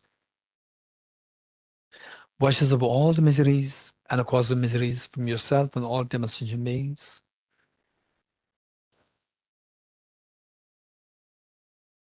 And you witnessing such a miracle is happening to us all the dear sentient beings. You're intensely happy. Take 3 deep breaths, sigh with relief.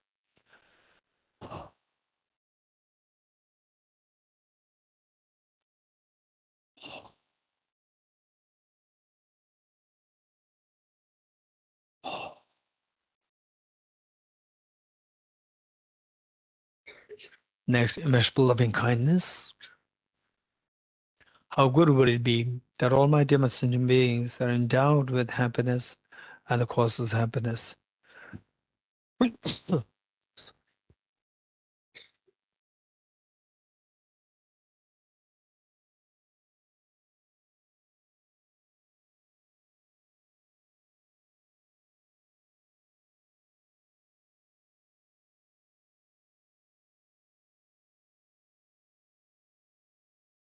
May all my dear mother sentient beings be endowed with happiness and the causes of happiness.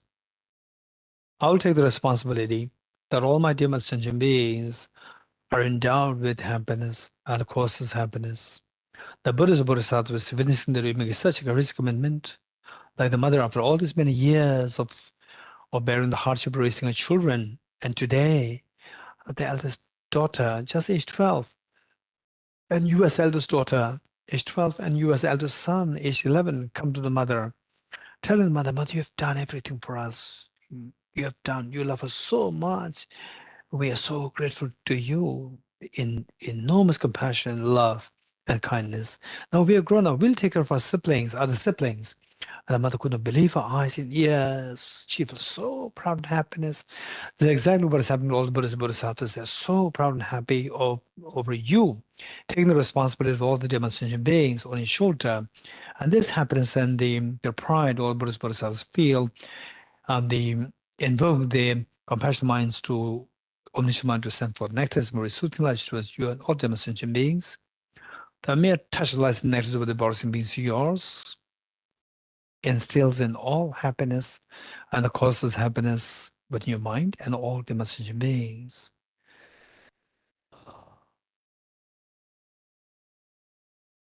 And you witnessing such a miracle is happening to us all the demonstration beings.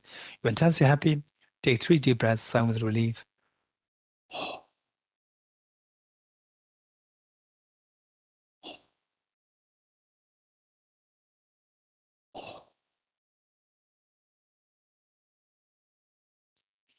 Underscoring all the four immeasurables is the unconditional love. Just embody this experience of unconditional love. Imagine that you are looking in the eyes of each of the sentient beings, innumerable infinite sentient beings, to the extent that each one of them feels themselves so special in your eyes of love and affection. With this mind, with folded hands, let us all with folded hands, let us make this Bodhichitta commitment 3 times together. And as you say this, just try to feel that. And it may sound superficial, it doesn't matter. Just try to feel that we are going to make the most of our spending time together here on this very auspicious, the Buddha's, the day, the full enlightened being, the Buddha Shakyamuni, took birth. May I become Buddha for the benefit of all my dear mother sentient beings. May I become Buddha for the benefit of all my dear mother sentient beings. May I become Buddha for the benefit of all my dear mother sentient beings. Just feel this, the most beautiful mind in this universe, in the entire universe, the most beautiful mind that you can think of. You've generated this today. and slowly transform this beautiful model of the bodhicitta into a spotlessly clean moon disk, horizontally sitting with the heart. Okay, that's amazing that you made such a courageous commitment to become Buddha for the full dimension beings. It's amazing. But keep in mind that no matter how much you squeeze a handful of sand, no oil comes out. Yes, that's true. But in my case, it's not like a handful of sand, I'm more like a handful of sunflower seeds, squeezing of which oil does come out. I have a Buddha nature within me, see the perfection within me. I have the Buddha nature, all the sensual makes of the Buddha nature within them. And if you put the concerted effort, the Buddhahood will come out. Okay, but how come? Since time immemorial till now, you did not have this Buddha energy awakened. So now, what makes you think that you can awaken this Buddha nature? Yes, till date, I'm being deceived by these two demons, self-grasping ignorance and self-cognitively, the cognitive error, the self-grasping ignorance, and the affective error, self-centered attitude. This is what happened since time immemorial till now. And today, I'm disillusioned by these two demons. I'm going to do everything to exterminate these two demons. What are you going to do? I'm going to resort to a very powerful remedy. What kind of remedy? The wisdom of emptiness. What is this wisdom of emptiness? Okay, let's quickly meditate on wisdom of emptiness. This is going to be guided meditation. Okay, well, today we'll meditate on the emptiness of the self, yourself. What are you doing? I'm meditating. And what is your body doing? My body is in meditative posture. Okay, and how does the self, the person who identifies I, appear to you? Like a dream that your mind projects it, or nothing to do with the mind, like a dream. It's so solidly there. Of course, so solidly there from the self, from the person. This is known as self-grasping ignorance. And how do you know that this self doesn't exist that way? Remember what Arjuna said. If the mirage were to be water, or not those close by the mirage see water. Likewise, if this self would exist, self which I identify myself, which I identify as I, would exist objectively from its own side, then the closer I go towards the object, I should be able to find the self. Okay, so now let us subject the self to, by closing towards this self, which is technically known as subjecting self to ultimate analysis. Okay, now going closer towards the self with the help of ultimate analysis, you just ignore whatever is not the self, because you are interested in them to see if they exist objective self which exists so independently, objectively, they're independent of your mind. And going closer, you end up seeing the very thin layer of the skin, which is not you. Then the fatty tissues behind that, the muscles, the cartilages, the whole skeleton, the bones, the heart, the lungs, the liver, the spleen, the pancreas, the stomach, intestine. None of these solid parts is this person. None of these solid parts constitute element of earth. Element of earth is not this. It's not to be identified as intrinsically as one with the self. Okay, then element of water, the 4 liters of blood which is pumped in and out by the heart to different parts of the body. Of course, that is not to be identified as the intrinsically as the self. Intrinsic as self, meaning in the eyes of the ultimate analysis. Okay, element of fire, 2,600 joules of energy your body has, in other words, the body heat. Of course, that is not me. Element of air, 4.6 liters of air that you breathe in and out through your lungs. Of course, that is not to be identified as intrinsically as the self. What is left? Element of space. 99.99% of your body is space. Your body is just made of billions of the same, and like if you weigh 70 kg, 77 into 10 to the raise of power at 23. This number of cells constitute the self, and these atoms, and these atoms, they are essentially vacuum, the space between the electrons and the neutron. The nucleus is so vast that our body is essentially like a vacuum. But I'm not a vacuum. I'm a solid person. That space is vacuum in nature. So element space is also not me. What is left now? Element of consciousness or the element of mind. Even that is also not me. And I'm a male or I'm a female. But the mind does not have a gender. Gender is posited on the basis of the body, and therefore this mind is not the self. And likewise, people can see me, people cannot see my mind. So the element of the mind is also not me. Okay, now, what do you see? I just see subject this self to ultimate analysis. I just end up seeing these 6 elements.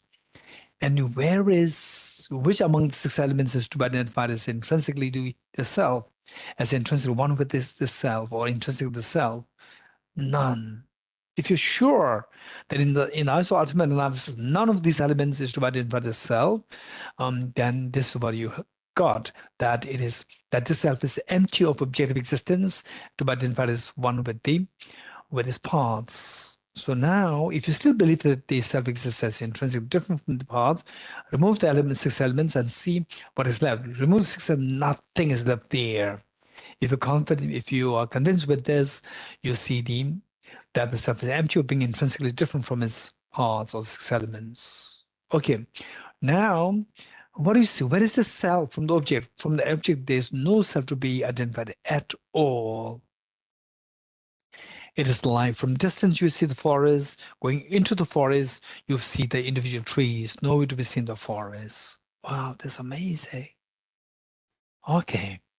So this experience is a revolutionary experience within you. It revolutionizes your thinking, your belief, to combat this belief that things exist objectively. Okay, stay in this experience where subjecting the self-ultimate analysis, this self, from the object, it is nowhere to be seen, but as say, coming out of the meditation, again the self comes back, which means the self just comes back in the form of the mere appearance to the conventional analysis. It does exist. It does not exist objectively, it exists subjectively. So objectively, what is there as the self?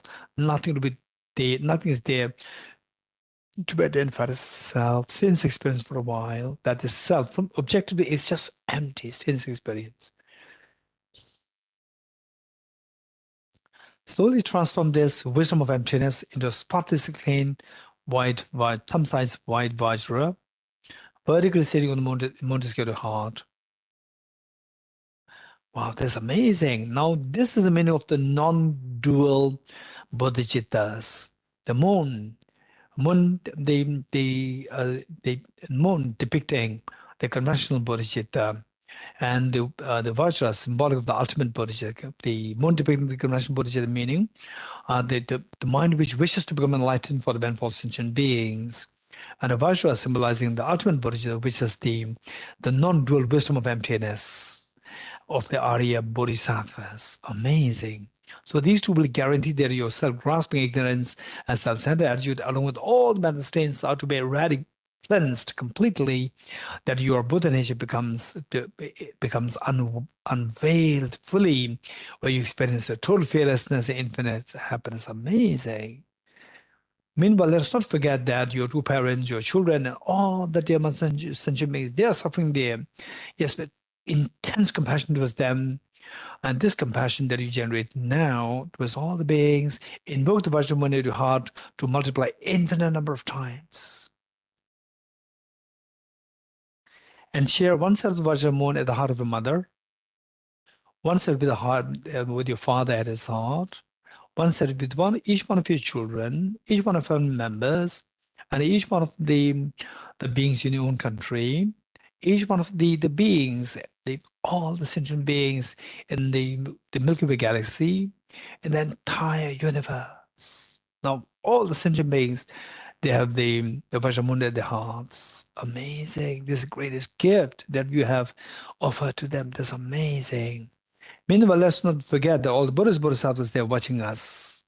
Why not we invite all the Buddhist Bodhisattvas to be the witness to undertaking the ceremony of taking Aspirational Bodhisattva Vow today on this very sacred day of the Buddha's birth on this planet Earth. So I suggest you're making a request to all Buddhist Bodhisattvas to be the witness to our taking this ceremony, along with all the sentient beings, let us slowly stand up to make 3 prostrations to all Buddhas, Bodhisattvas. And so here we will all stand up, and even the online participants, it doesn't matter. Even if you are not right in front of the Buddha statue or Buddha Thanga, don't worry. Just let us make 3 prostrations, stand up, make 3 prostrations, visualizing all Buddhas, Bodhisattvas. More important thing is the visualization. The all beings with you and all Buddhas, Bodhisattvas as the objects of prostration.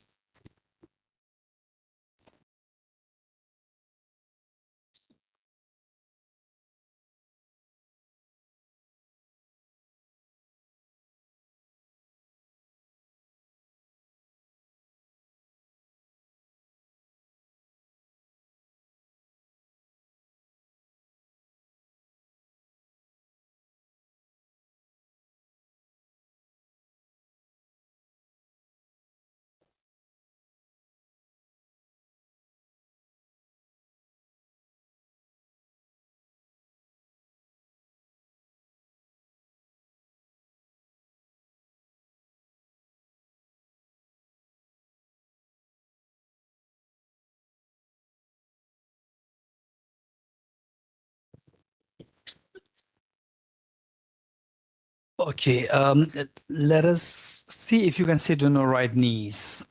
Let us see if you can sit on your right knees. And if you have knee problems, then sit in the most comfortable position. Otherwise, you can see if you can sit on your right knees. Okay, good. So here we are taking the Aspirational Bodhisattva Vow. Okay, and I'll quickly explain the 3 verses here, because without knowing the meaning, then the benefit is so less. And whereas if you know the meaning, just taking a few minutes, like 4 or 5 minutes, the merit that you accumulate is going to be enormous. So with this in mind, I say all Buddhas, Bodhisattvas there, you have already invited them as your guests and the witness to undertaking the ceremony of taking the Aspirational Bodhisattva Vow. And you are surrounded by your 2 parents and all your family members, including children, and all the messengers beings with you, human beings, animals, insects, hungry ghosts, hell beings, god and goddesses, all the spirits around you. And you are like the eldest, the daughter, or the eldest, the son, eldest child, and inspiring all the other siblings of yours who you're just like 10 or 11 years, and all those who are like 5, 6 years old, your siblings, you are just inspiring them to come along with you, and they also come with you to take the Aspirational Bodhisattva Vow. So this is what you are doing by incorporating all the demonstration beings, like your little brothers and sisters, all with you, and your parents. All Buddhas, Bodhisattvas are your parents. They are there in front of us. And with this in mind, the first verse, what we are doing here, and anyone, it's not that, although we call this as a Bodhisattva vow, this is not as a proper vow, it's not a full-fledged vow. This is more like a commitment, pledge, and not a pledge to become a Buddhist or to become somebody. No, and anybody who has a feeling that, okay, now I understand what is the secret of happiness. The secret of happiness is compassion. And from today onwards, I will try my best to be compassionate. And if not, at least I'll not harm others. If you can make this much of commitment, you're entitled to take this, the vow. Okay. For this, the first verse says, I go for refuge to the Triple Gem. So in other words, the greatest of the happiness is when you take the journey to the ultimate happiness, the Buddhahood. For this journey being the most important journey, we require the greatest of the support. And the greatest of support that we can take off is the Triple Gem. So the first line says, I'll go for refuge to the Triple Gem. And then then the next one is that this journey involves the road, and the road should be cleared. Should not be blocked by the boulders, trees, and so forth. So the road is none other than your mind. It's the internal journey, the road of your mind. This mind must be cleared of the boulders and the fallen trees of the negativities. So the second line says, I confess the negativities individually. So confessing the negativities is one of the most effective way by which to cleanse your mental, purify your negativities. So meanwhile, when sitting on your right knees, if you online, offline both, if you start to feel pain, then sit down in the most comfortable position, because this pain should not hamper you from, say, reflecting properly. So then third line says, on the, okay, now the road is clear and the car, if the car does not have fuel, then again, you cannot undertake the journey. So the car is none. Other than your own mind, your mind should have enough fuel of the merit or the virtues. Third line says, I rejoice in the virtues of all the beings. And the best way by which to accumulate so much of virtues within a short span of time is by rejoicing rather than being jealous of the virtues of other beings. You rejoice in the virtues of other beings, rejoice in the virtues of yourself. Bodhisattvas, you accumulate so much merit, so much virtues. So third line says, I rejoice in the virtues of other beings. Now the road is clear, the car is enough fuel. What kind of journey are you going to undertake? I'm going to undertake the journey of enlightenment, Buddhahood. So the fourth line says, I hold the precious Buddha in my heart. Okay, let's wholeheartedly say this 3 times together. Imagine that you are inspiring, you're inspiring all the sentient beings, and everyone joins you in this. And Buddhist Bodhisattvas, they're watching us. It's also like, say, you as the eldest of the child, but age just 4 or 5 years old, for the first time in your life, you're making a public appearance on behalf of the school, and your parents left behind all their work for that day to give you moral support, to be to be amongst the audience, waving their hands to you, saying that we are here. And this is exactly what all the Buddhist Bodhisattvas they are doing. They're so proud of you today over what you're doing. Okay, so with this mind, let's say this 3 times together. I go for refuge to the Triple Gem. I confess the negativities individually. I rejoice in the virtues of all the beings. I hold the precious Buddha in my heart. I go for refuge to the Triple Gem. I confess the negativities individually. I rejoice in the virtues of all the beings. I hold the precious Buddha in my heart. I go for refuge to the Triple Gem. I confess the negativities individually. I rejoice in the virtues of all the beings. I hold the precious Buddha in my heart. The next 2 verses, the actual practice or the actual undertaking of the ceremony of taking Bodhisattva vow, Aspirational Bodhisattva Vow, invoking Gurus, Buddhas, Bodhisattvas to pay heed to you. And the first verse says that, so to really help all the beings who succeeded if you look in the history of the humanity, we see that 2,500 years ago, there was Prince Siddhartha who succeeded in this. It says that just as previous Buddhas, like the Buddha Shakyamuni, have generated the mind of Bodhicitta. How did he succeed? For 2 reasons. Number 1, he generated very strong motivation, the motivation of Bodhicitta. I will become Buddha for the benefit of sentient beings. Then, number 2, to materialize this aspiration, he engaged in the Bodhisattva practices like 6 perfections and the 10 perfections. Okay, so the verse says that in a similar manner, if this is how he succeeded, I'll also follow his footsteps by the fulfilling these 2 factors. 1, generate a very strong motivation of bodhicitta that may I become Buddha for the benefit of sentient beings. And number 2, to materialize this aspiration of bodhicitta, I'll also engage in the bodhisattva practices. Okay, let's say this 3 times together. Gurus, Buddhas, and Bodhisattvas, peace be here to me. Just as previous Buddhas have generated the mind of bodhicitta, and just as they successfully dwell in the bodhisattva practices, likewise for the benefit of all sentient beings, I will generate the mind of bodhicitta, and likewise shall I too successfully train the bodhisattva practices. Gurus, Buddhas, and Bodhisattvas, please be here to me. Just as previous Buddhas have generated the mind of bodhicitta, and just as they successfully learned the bodhisattva practices, likewise for the benefit of all sentient beings, I will generate the mind of bodhicitta, and likewise shall I too successfully train the bodhisattva practices. Gurus, Buddhas, and Bodhisattvas, please be here to me.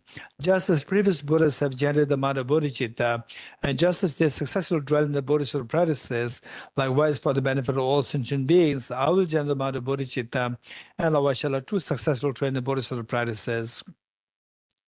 Okay, feel the joy of having received the Aspirational Bodhisattva Vow. And the Buddhist Bodhisattvas, they're so proud of you. They're so proud. Just imagine that your mother, after all these many years of hearing complaint from the school principal about you and about your brother or about your sister. And today the school principal comes again. The mother is so apprehensive. What kind of complaint the school principal has with regard to my children? And today's the school principal is very different. Says that no, we came here to congratulate you. What for? Your son and your daughter, two of them are selected as the best students of the school for this year. The mother could not believe her eyes in years, after all these many years of receiving complaints from the school principal, that your daughter has this problem, your son has this problem, your this problem. And today, for the first time, hearing something so pleasant, she's so happy.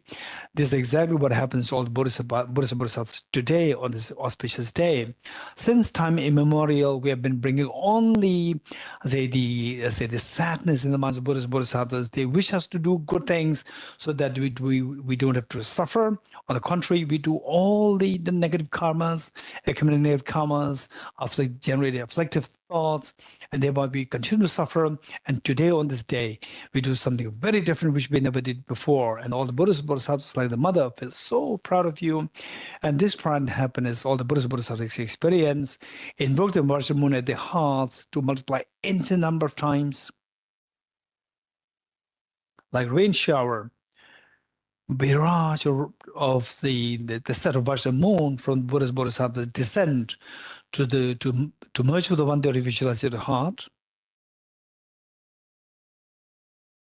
They become non-dual, blessed, and stabilized of the Vajra moon that you've generated within yourself earlier. Likewise, like rain shower, all the replica, infinite replicas of the Vajra moon from the Buddha's Bodhisattva, they descend to merge with the one that you visualized at the heart of your mother, at the heart of your father, at the heart of each one of your children, your family members, each of the sentient beings in your country, in the world, in the Milky Way galaxy, in the entire universe.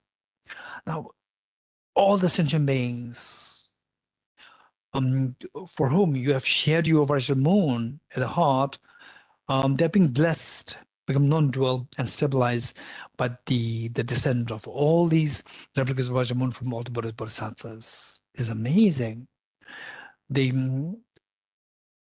If you are to give presents to your mother, father, children, and all the sentient beings, mother sentient beings, this is the best of the gift.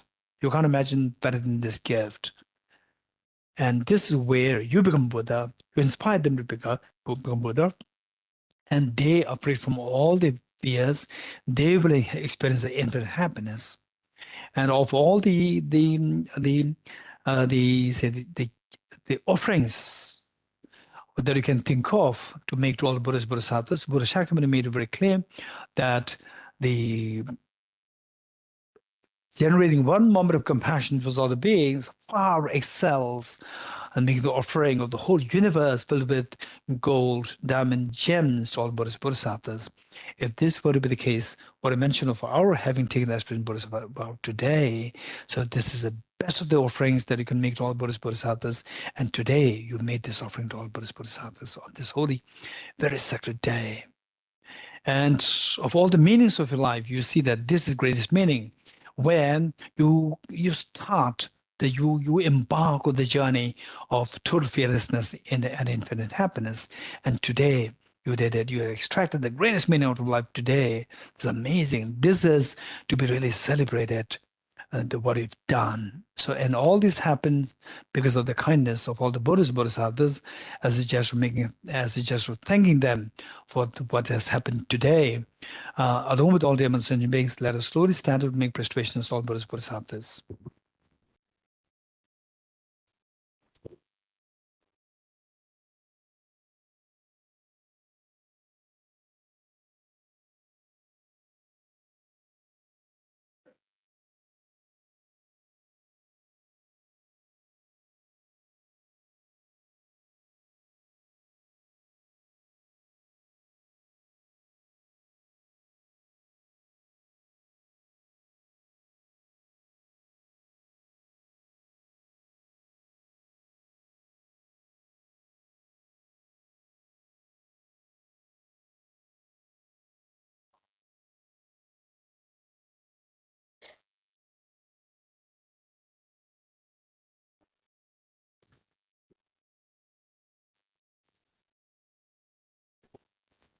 Okay, now let us take a seat, sit comfortably.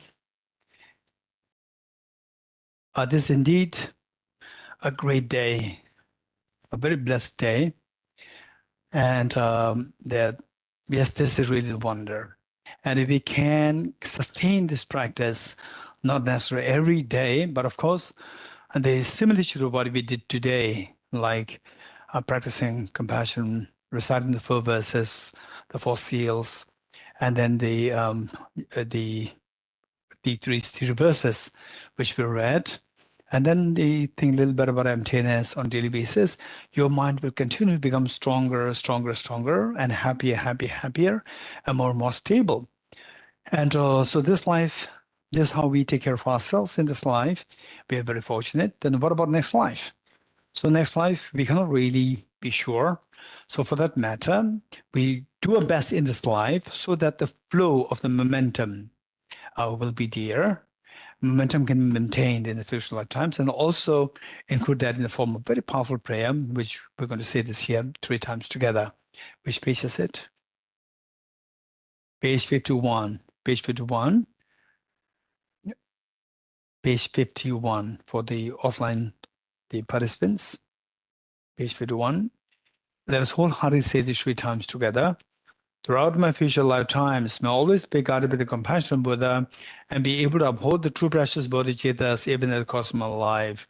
Throughout my future lifetimes, may I always be guided by the compassion of Buddha and be able to uphold the true precious bodhicittas even at the cost of my life.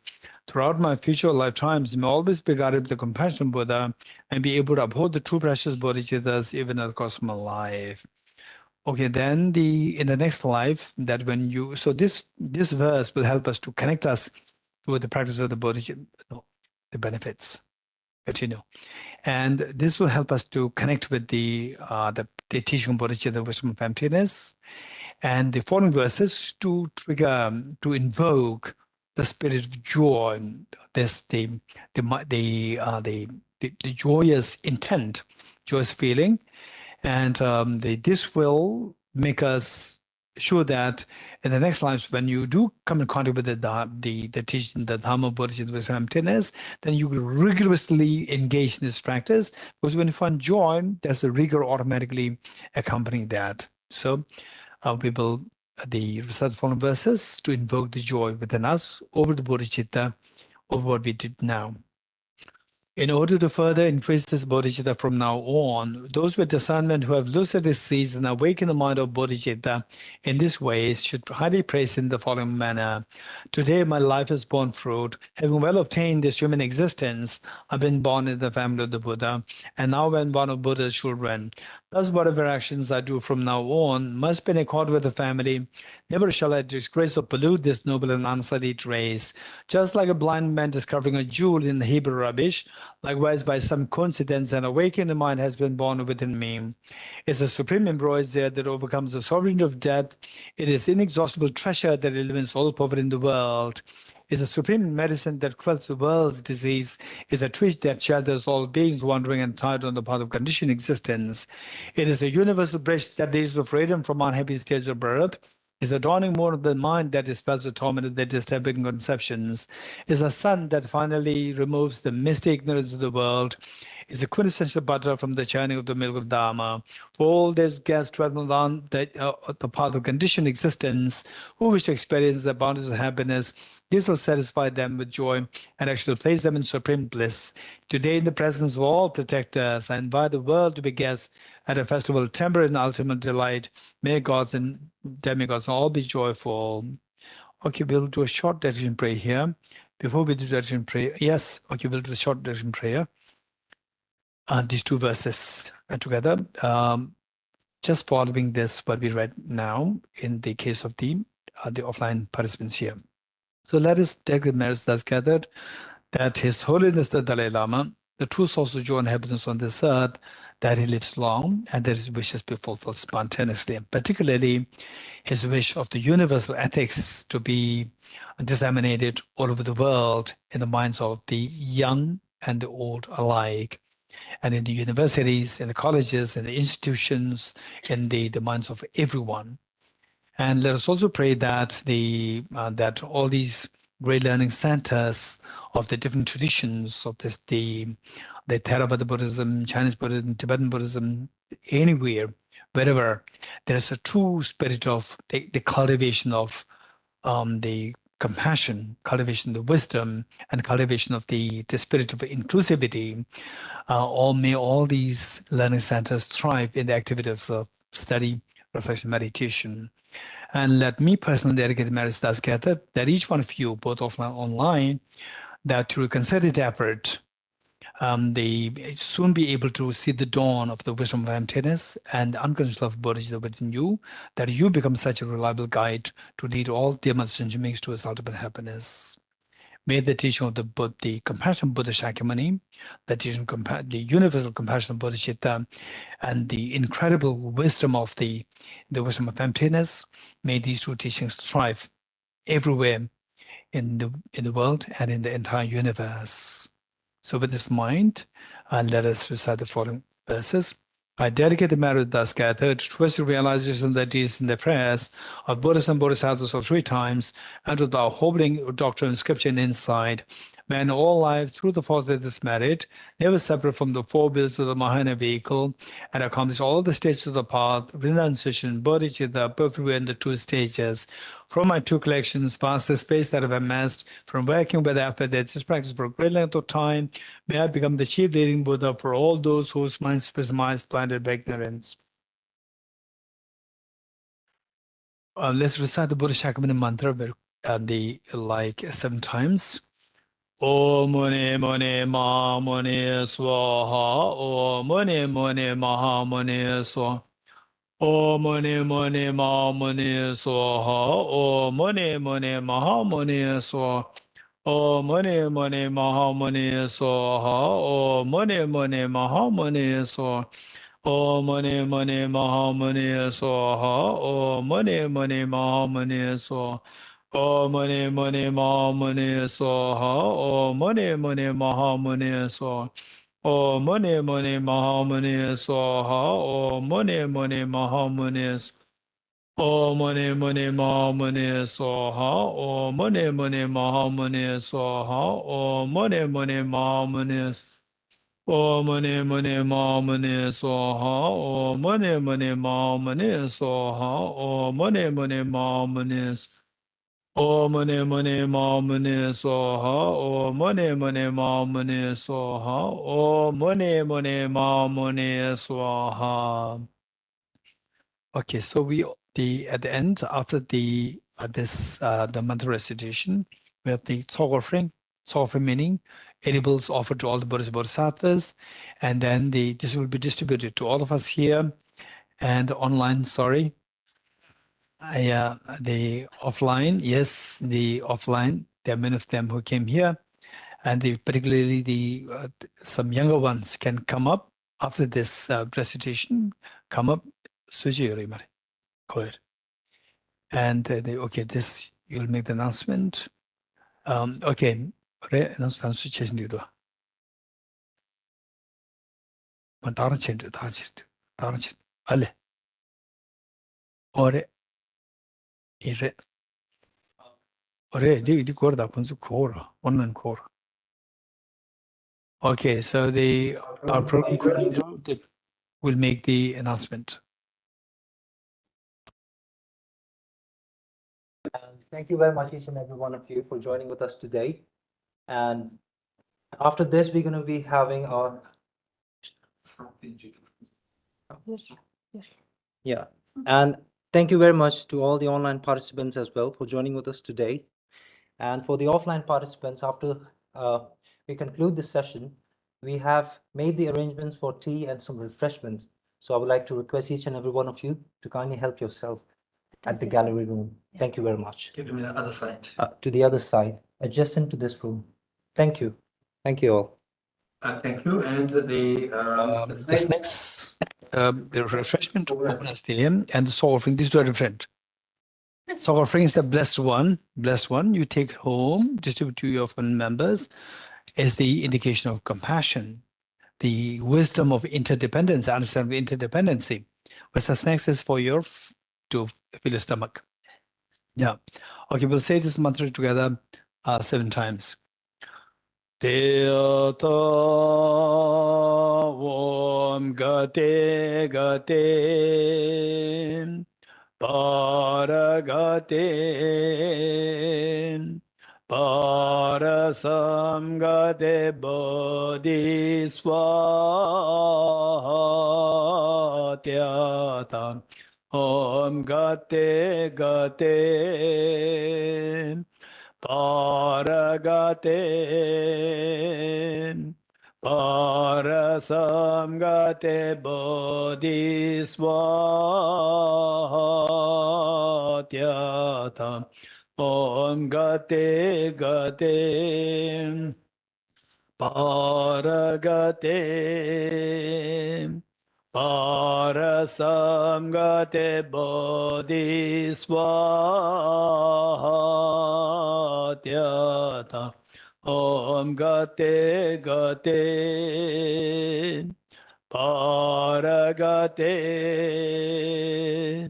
Parasamgate Bodhiswatyata Om Gate Gate Paragate Parasamgate Bodhiswaha. Okay, thank you. All the participants, offline, online, both. And meanwhile, Kunjab Lake, is it right? Okay, so Kunjab Lake, chance one.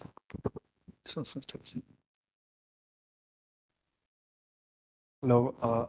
First of all, a very happy Buddha Purnima to everyone. So I would like to request everyone to kindly be seated for a moment, and we will be distributing the chalk offering. After that, everyone can join us in the adjacent room for refreshments. Thank you.